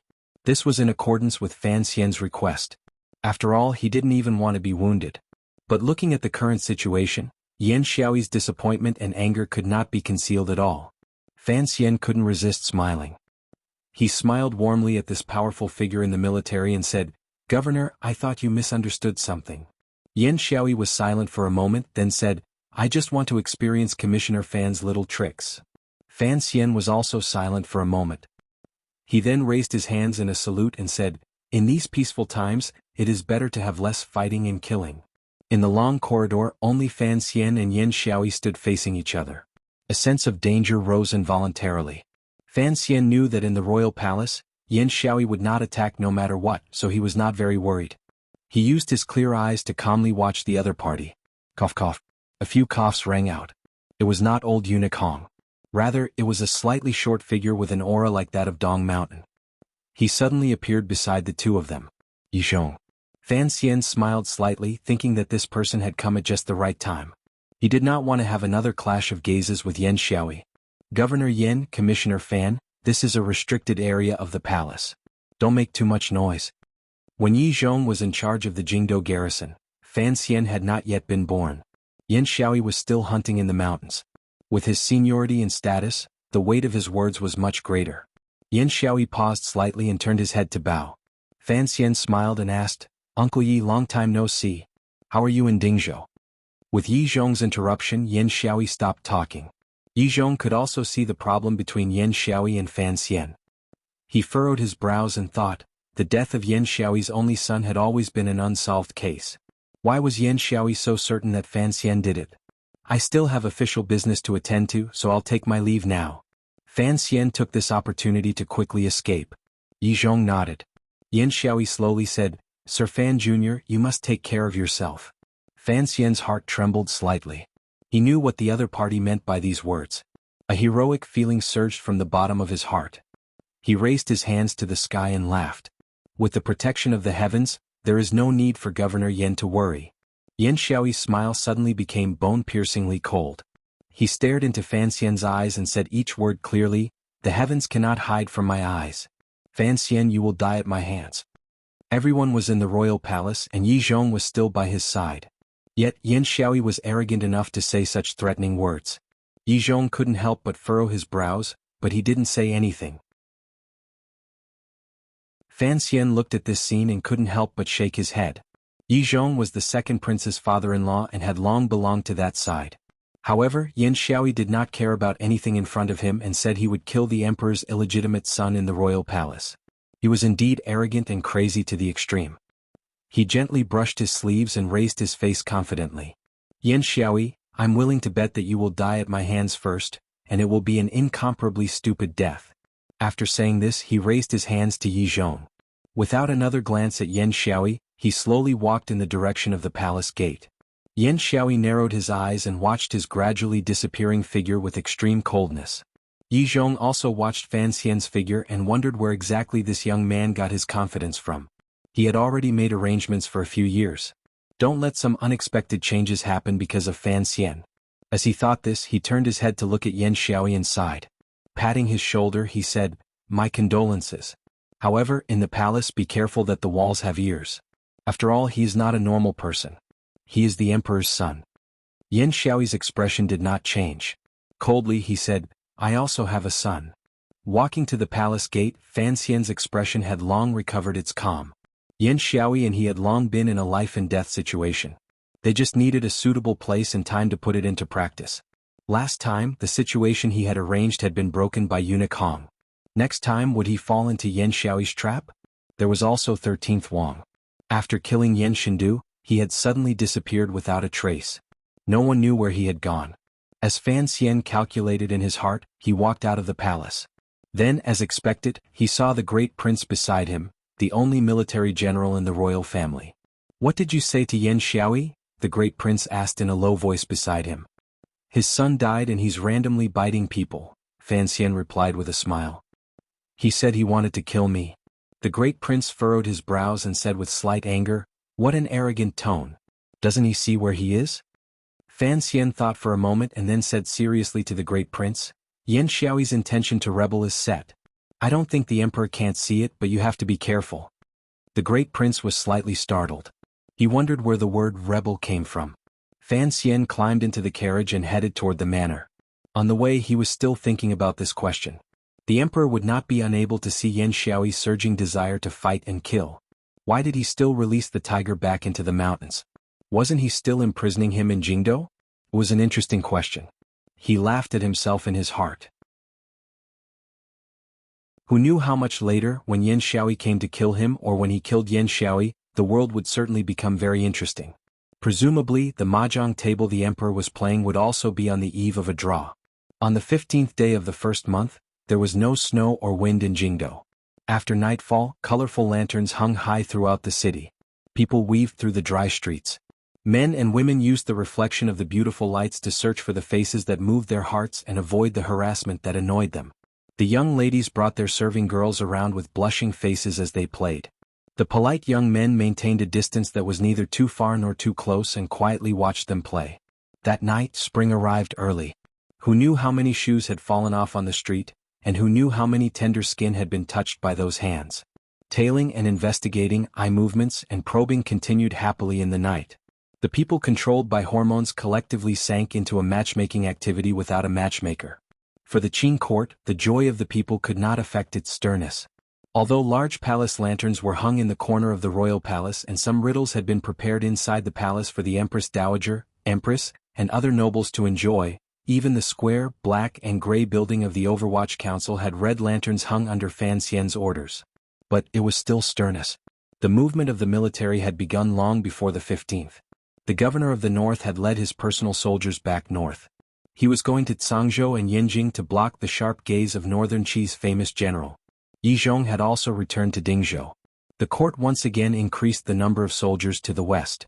Taking elite soldiers from the remaining 5 roads of Central Army, they replenished the Dingzhou area and formed an invincible army of 100,000 people. When spring arrived, these 100,000 soldiers would push another 200 li to the west. It was called pressure. If there was any strange movement between Shi Hu and the northern man who had marched thousands of li south, these invincible soldiers of the Qing kingdom would find an opportunity to launch a surprise attack and tear large swaths of the Hu people's flesh and blood. The military was an important matter. Although it was only a movement and the battle had yet to start, the 6 ministries had long become busy in order to deal with logistics. Fortunately, the Qing kingdom thrived on the military. All matters had long been set in stone. The cooperation between the various ministries appeared orderly and efficient. When facing outsiders, the Qing kingdom was always this united. At this moment, no one remembered the strife between the princes and Fan Xian's terror. Fan Xian had also been busy for a number of days. Because the Overwatch Council was responsible for providing intelligence to the military, it was also responsible for examining the equipment and weapons sent up by the various departments. All sorts of matters piled up at once. Fortunately, he had Yan Bingyun's help. Only on the night of the 15th could Fan Xian enter the palace and take a look at the legendary martial conference. The battles in the palace were indeed exciting. There were indeed a number of aces in the Qing kingdom. However, without Yan Xiaoyi and Fan Xian's battle to the death, the officials did not seem to have much interest. No one was stupid enough to take the initiative to challenge Fan Xian to a battle. They were not Yan Xiaoyi. They did not want to die. On the 22nd of the first month, the nerves in the court and palace that had become tense because of the strange movements on the border had gradually grown used to it and gradually relaxed. They had to live as they should. When it was time to eat, they still had to eat. When it was time to dress, they still had to dress. They couldn't let the nobles in the palace not have a few new clothes for the new year. Thus, the embroidery bureau in the palace sent out a team to a certain shop to take over the embroidered cloth that had been shipped from the west. Because the empress in the eastern palace did not like the embroidery colors that had been sent up from Jiangnan last year, she had requested an edict ahead of time to order another batch. Extra errands like this that did not go through the palace treasury or the palace were often good opportunities for the main eunuchs to make a lot of money. Just the commissions and gifts alone were probably worth 30% of the price of the embroidered cloth. With one trip out of the palace, they could easily take a few thousand liang of silver notes into their sleeves. In the past, because the second prince was favored, this errand had always been handled by eunuch Dai in Lady Shu's palace. However, this year, it was clear that the second prince was not as favored as in previous years. Eunuch Dai, because of his corruption and involvement in the Hanging Temple assassination case, had lost most of his power. Thus, the major eunuchs in the palace were all envious. They all began to move, wanting to take over old Dai's position. However, after asking around for some news, the major eunuchs, including Eunuch Yao and Eunuch Ho, all stopped their activities. They had heard that this year the head eunuch in the eastern palace, Hongzhu, was in charge. Hongzhu's surname was Hong and he was deeply trusted by the empress. Additionally, the emperor seemed to like this nimble little eunuch very much. Thus, his position in the palace grew day by day. Even someone like Eunuch Yao did not want to stand in the way of Hongzhu's gradual rise to glory, so he chose to give way. In the morning, the palace guard stood guard outside a large shop. They yawned endlessly because they believed that no one would come looking for trouble. There were no nobles in the shop, only a eunuch. Every time they thought of how these strong soldiers could not follow the Dingzhou army on a western expedition and had to protect a mere eunuch, these guards were not in a good mood. Naturally, they relaxed a great deal. In a quiet room on the second floor, Hongzhu was carefully examining the number of threads and color of the embroidered cloth. Although it was a good opportunity to earn commissions, he had to be careful when working for the empress. As for the shopkeeper of this dongi shop, he had long been chased out by him. Hongzhu's fingertips trembled slightly. It was clear that he was uneasy. He didn't know when or how Sir Fan Jr. would be able to hide it from the guard's eyes and ears to meet with him. Just as he was feeling extremely uncomfortable, the light in the room suddenly bent slightly. A slight change occurred in the light and shadow. Who is it? Hongzhu turned around cautiously but did not call out this question. Fan Xian, who was wearing commoner clothing, rubbed the corners of his brows that had been glued painfully after his disguise. He made a hand gesture toward Hongzhu and then took out a piece of jade from his clothes and handed it over. This piece of jade was the one he had thought of many ways to get from the Luochuan gang a few days ago. Hongzhu accepted the jade with some confusion and glanced at it. He felt that this piece of jade looked very unfamiliar, but it seemed to be something used in the palace. Furthermore, the style and lines of the jade gave him a familiar feeling. "This is something from the Eastern Palace," Fan Xian said quietly. Hong Zhu pressed his lips together and said, "What do I need to do?" Fan Xian set a date and furrowed his brows. "Every time the Crown Prince goes to Guangxin Palace, it should be this day. You have a lot of information in the palace. See if it's accurate." Hong Zhu thought back and calculated a bit. He then nodded his head. Fan Xian relaxed. This date was the conclusion Wang Qinian had come to after spending every day watching the imperial relative's manor. The imperial relative's manor was responsible for sending medicine to the palace, so the date was basically stable. Fan Xian stared into Hong Zhu's eyes and said, "After the embroidered cloth enters the palace, according to usual practice, the Eastern Palace will distribute it to the various palaces. You should know what time it is if the Empress has a serving girl send the embroidered cloth to Guangxin Palace. Usually it's the afternoon of the second day." Hong Zhu was a bit nervous. He didn't know what this matter had to do with the embroidered cloth. "Very good, you're responsible for buying it. Then delay the time for this batch of embroidered cloth to enter the palace," Fan Xian said. "Calculate the time well. Make sure that when the Eastern Palace sends the embroidered cloth into Guangxin Palace, the Crown Prince will also be there." Hong Zhu picked at the itchy pimple on his face and asked with confusion, "What use does this have?" Fan Xian didn't reply. Hong Zhu looked thoughtfully at the jade amulet in his hand and suddenly said with astonishment, "This seems to have been used by the Empress before." "Correct," Fan Xian ordered seriously. "It was secretly sold out of the palace by your eunuchs. These little bastards are quite daring." Hong Zhu had completely forgotten the current situation and unconsciously returned to his role as the head eunuch of the Eastern Palace. He spoke viciously. He was a major eunuch and had plenty of places to make money. He didn't need to use such petty tricks. Then he suddenly came to his senses. He knew that Sir Fan Jr. would not simply have him straighten out the order in the Eastern Palace. He looked at Fan Xian's not quite there face and asked in a trembling voice, "This piece of jade, how do we deal with it?" "Put it in the room of the serving girl who sends the embroidered cloth into Guangxin Palace." Fan Xian thought for a moment and then sighed. "What we need to do next is very simple. Make the Empress remember this piece of jade." "What will happen then?" Hong Zhu was a clever man and immediately understood. However, he still did not connect this entire matter to Guangxin Palace. However, Fan Xian didn't have much time to explain. He heard the footsteps coming from downstairs and moved closer to Hong Zhu's ear to give him a few reminders. He told him not to worry about anything and only needed to do these 3 things properly. He didn't need to make any unnecessary movements, pay attention to his own safety and don't get dragged into it. The sound of knocking came from outside. Fan Xian's body flashed and disappeared from the room. The owner of the shop entered respectfully and asked if this eunuch had any other orders. Hong Zhu looked at the empty space beside him and suddenly became absent-minded. A moment later he thought of Fan Xian's orders. He furrowed his brows and squeezed out a sharp voice. "This cloth seems to be different from the one the Empress asked for." The owner paused and complained bitterly in his heart. "Eunuch, what are you saying? I'm just a small businessman. How could I lie to the nobles in the palace?" As he spoke, a few banknotes were shoved into Hong Zhu's sleeves. Hong Zhu's gaze flickered and was satisfied with the amount. However, he still couldn't let go. He furrowed his brows and said, "Is there a problem with the yellow dandelion in this pattern? It looks a bit off, particularly the thread used in these satin. Why do I feel it isn't thick enough? How could it be?" The owner cursed in his heart and said with a pained expression, "This is authentic Western cloth, 3 layers of blended fabric, 36 stitches. There is nothing better." Hong Zhu chuckled and said, "Is that so? But there is no rush. Go back and check it carefully. I'll come back to take it in a few days." The owner panicked and said, "Eunuch, this is something the Empress in the palace urgently wants. If it's too late, not only me but even you." These words made Hong Zhu unhappy. He glared and darkly said, "Listen carefully, when the palace wants this cloth, it will depend on when I am happy. What kind of identity does the Empress have? How could she remember such a small matter?"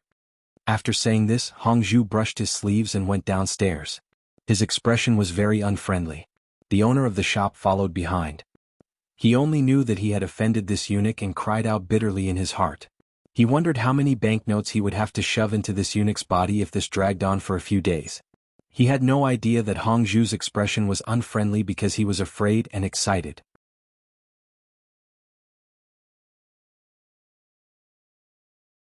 Chapter 487. Last night, my son actually jumped to the second place. I really can't stand it. I sincerely thank everyone for your votes. Although I don't know how many days I'll be happy, I'll at least be glorious. My face is shining. I forgot to wish everyone a happy holiday yesterday. I'll make it up to you all today. Also, I've put Dun Huai's comments on the public page. Everyone can take a look. I really like his words. After returning to the capital for a month, Fan Xian smelled something very clearly and understood some things. The most important was, of course, the words the second prince had once said to him in private. He had to admit that second brother's analysis and judgment were very accurate. If the situation continued to develop like this, his situation would become extremely awkward and unclear. Although the Qin kingdom's silent and deeply popular emperor had coldly and mercilessly provoked his sons to fight each other in the past few years, the Qin kingdom's emperor, who was silent and deeply popular among the people, had been very coldly provoking his sons to fight each other. But this kind of fighting had to be controlled to a certain extent. Although he was cold and valiant, he was not a pervert. As long as he was not a pervert, he would not watch his sons kill each other. The second prince of the past and the current Fan Xian were actually just whetstones the emperor used to sharpen the crown prince. If the crown prince, this newly forged sword, broke on these two whetstones, presumably the emperor would not hesitate to replace him. The competition between A and B had always been this intense. The crown prince's current performance was not bad. Although he didn't have many opportunities to display his brilliance and heat, and his blade was sealed in its sheath, never to see the light of day, this crown prince was clearly not a weakling. It was just that the opportunities to shine in the past had all been snatched away by his brothers. If the sword was kept in its sheath, the emperor would be at ease because the crown prince's choice was smart enough and had the wisdom of forbearance. The emperor had been watching all of this coldly the entire time. He wanted to clearly see his sons' hearts, so he had always given the crown prince many chances and enough time. If the crown prince continued to wait calmly like this, the emperor might not make any major changes. For Fan Xian, not changing was something he could not accept. Many years later, once the crown prince took the throne and the empress became the empress dowager, what would Fan Xian do? Just as the second disciple said, the one who should be anxious right now should be Fan Xian. However, the emperor would not allow Fan Xian to do anything too out of line. Although Fan Xian still didn't understand why the emperor would remain silent, he suddenly thought of something. He didn't remember if it was something Qin Pingping, his father, or his father-in-law had once said, but it was something very important. The emperor was suspicious and sensitive, but the emperor wanted too much. He wanted to unify the world. He wanted to obtain the most glorious name in history. However, if he wanted to continue to be glorious, the Qing emperor had to care about history's evaluation of him. If he changed the crown prince, this matter would be recorded in the history books as a test of his virtue and ability. If his sons killed each other, it would leave a thick and heavy mark. Fan Xian put down the teacup in his hand and sucked in a cold breath. He finally understood the reason for the emperor's silence. The emperor still hoped that the matter of the fight for the throne could be resolved peacefully and that the Qin kingdom could be passed on in a gentle manner. As emperors, there were only two things they desired. One was territory and the other was eternal fame. The emperor refused to give up on either of them. A glimmer of a cold smile flashed through the corners of Fan Xian's eyes. He said to himself, throwing his sons into the jungle to be educated, and then in the end he wants to twist his sons, who have already become bloodthirsty beasts, back onto the path of humanity. This emperor's thinking is a bit too beautiful. The struggle for imperial power gradually eased under the emperor's powerful suppression and secret declaration. Fan Xian would not allow the situation to continue like this. He had to force the emperor to make up his mind earlier. When he was in Jiangnan, Fan Xian had already guessed that the old man in Qin Garden had the same thoughts as him. He was also using all kinds of methods to influence the emperor's thoughts, trying to make the emperor make up his mind earlier. However, what he didn't know was that Qin Pingping had skillfully woven a large net, including the true cause of Great Master Sansher's death and the relationship between the Juanshan Conference and the eldest princess. All these heavy bombs had not been able to make the emperor truly make up his mind to resolve these matters. Thus Qin Pingping had chosen the most ruthless move. This move had been used by Fan Xian without Qin Pingping's knowledge. An old man and a young man worked hard together for the same goal.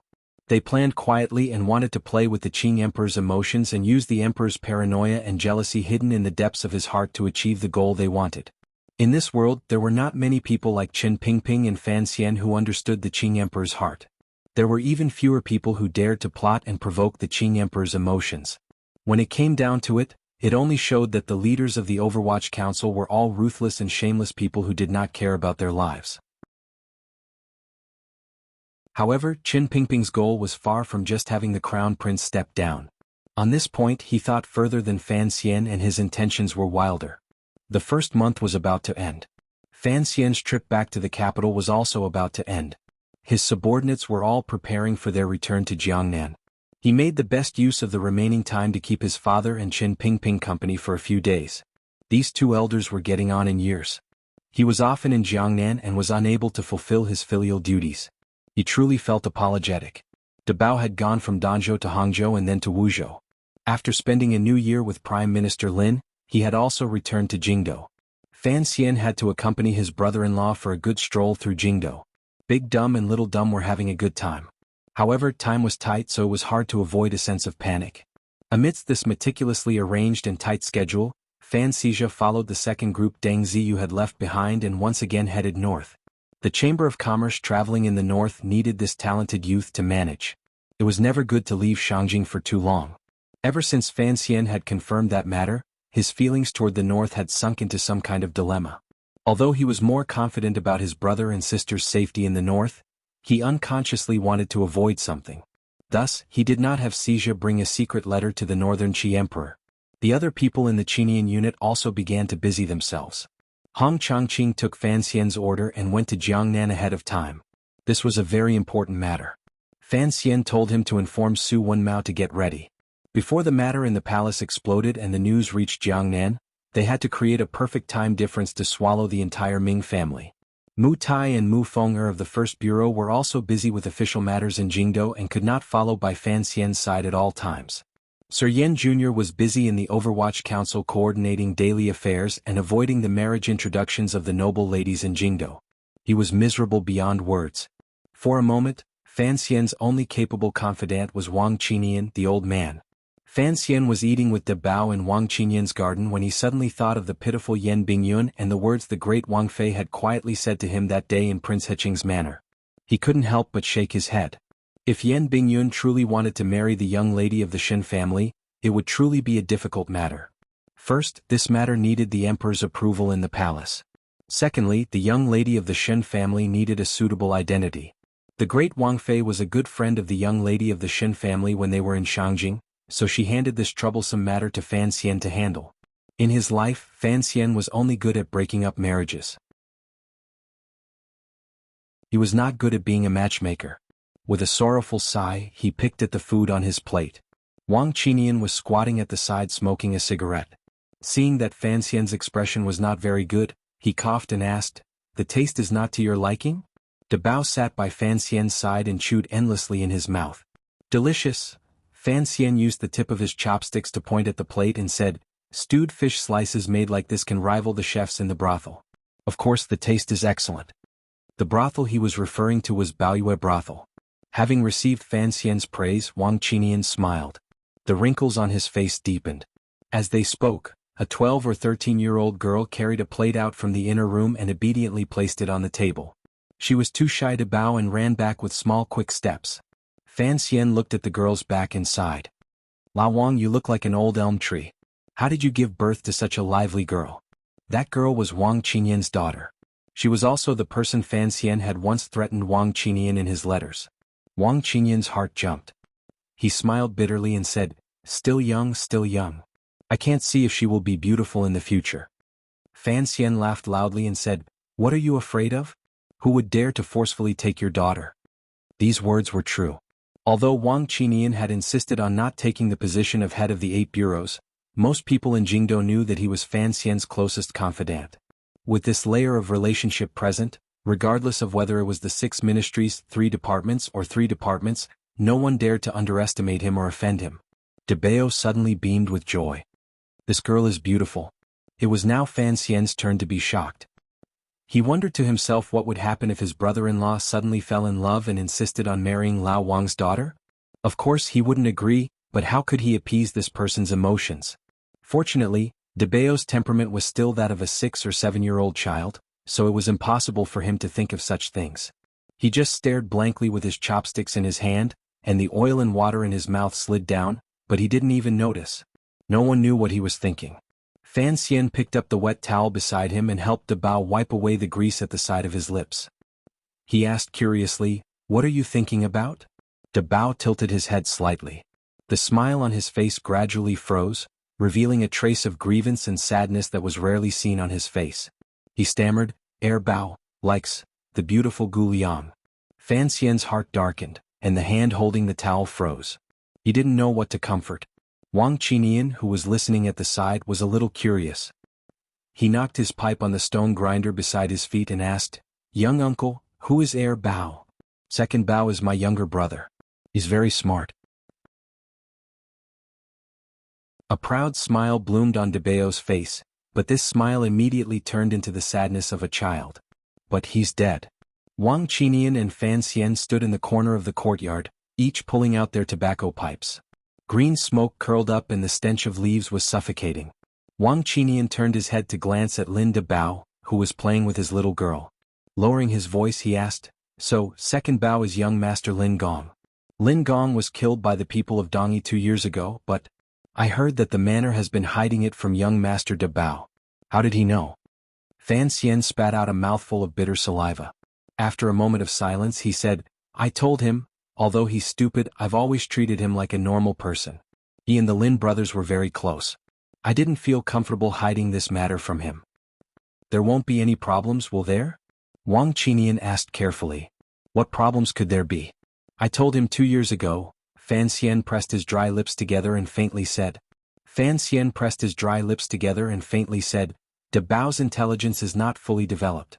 He is like a child who can't grow up, but it doesn't mean he doesn't know anything. There is a husband-gazing rock over at Nanzhao. I don't want another brother Bao at my side." After saying this he glanced at Dabao and found that he was crouching by the Wang family's girl, digging earthworms. His gaze softened, and there was a tinge of pity and apologetic look in his eyes. Suddenly, someone knocked on the wooden door of the Wang family courtyard. The person knocked very hard and hurriedly. No one knew what had happened.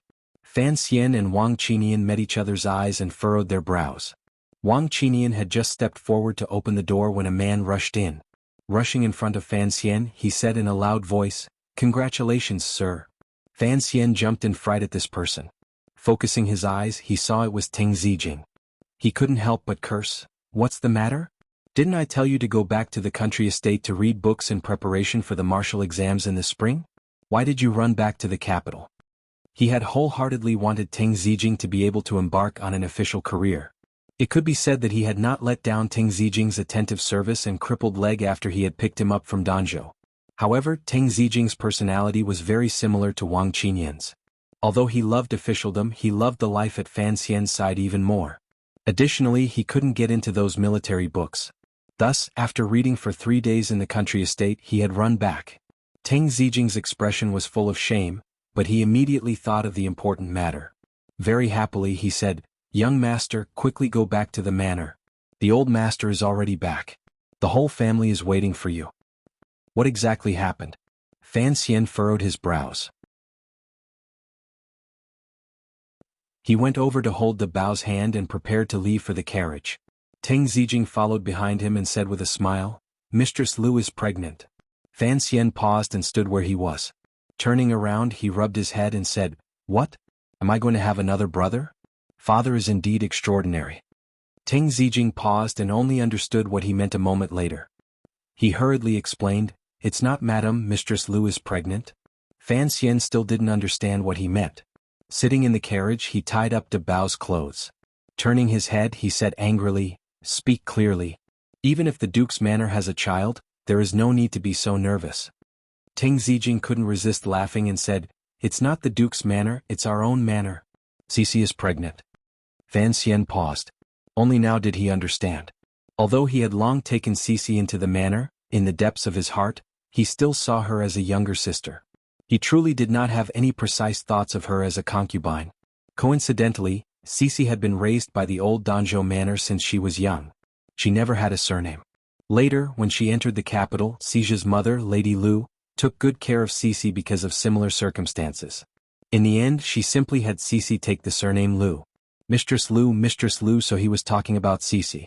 No wonder Fan Xian couldn't react in time. Cece is pregnant? Fan Xian chuckled. Then I have to hurry back to the manor to see. Women who are pregnant for the first time always have bad tempers, particularly a shrewish girl like her. If I'm late, I'm afraid I'll end up with a lot of complaints. The carriage trotted along the street out of the west side of the city and headed toward the south side of the city where the Fan Manor was. Suddenly, a muffled sound came from the carriage. It was as if someone had jumped up and stupidly had his head come into intimate contact with the hard carriage. A terrifyingly loud voice came from the carriage.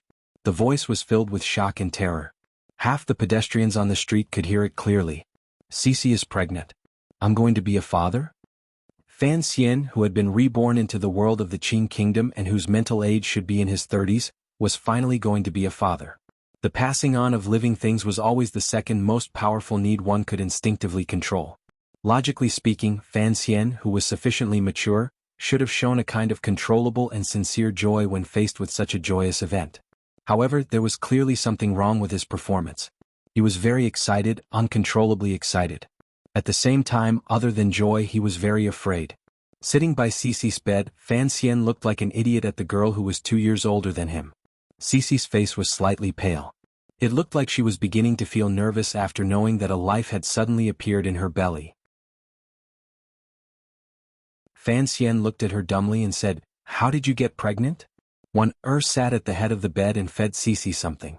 Her face was filled with joy. She had always wanted to give Fan Xian a child, but she had never succeeded. Now that Cece was pregnant, thinking that Fan Xian would have descendants, she, as a housewife, also became happy. If this was a normal family, perhaps a wife without descendants would feel some jealousy toward a concubine. However, the difference in status between her and Cece's was too great. It was unavoidably foolish to feel jealousy like this. She listened to Fan Xian's strange question and couldn't help but furrow her brows slightly. Scolding, she said, "What are you saying? You're tuning in to the Han Li's Wuxia Chronicles YouTube channel. We're so grateful for your support, and don't forget to subscribe to join us on this incredible journey through captivating stories. Your generosity through donations truly makes a world of difference, as it's the primary source of revenue that allows me to expand and enhance this channel for you. Thank you from the bottom of my heart for being a part of this adventure."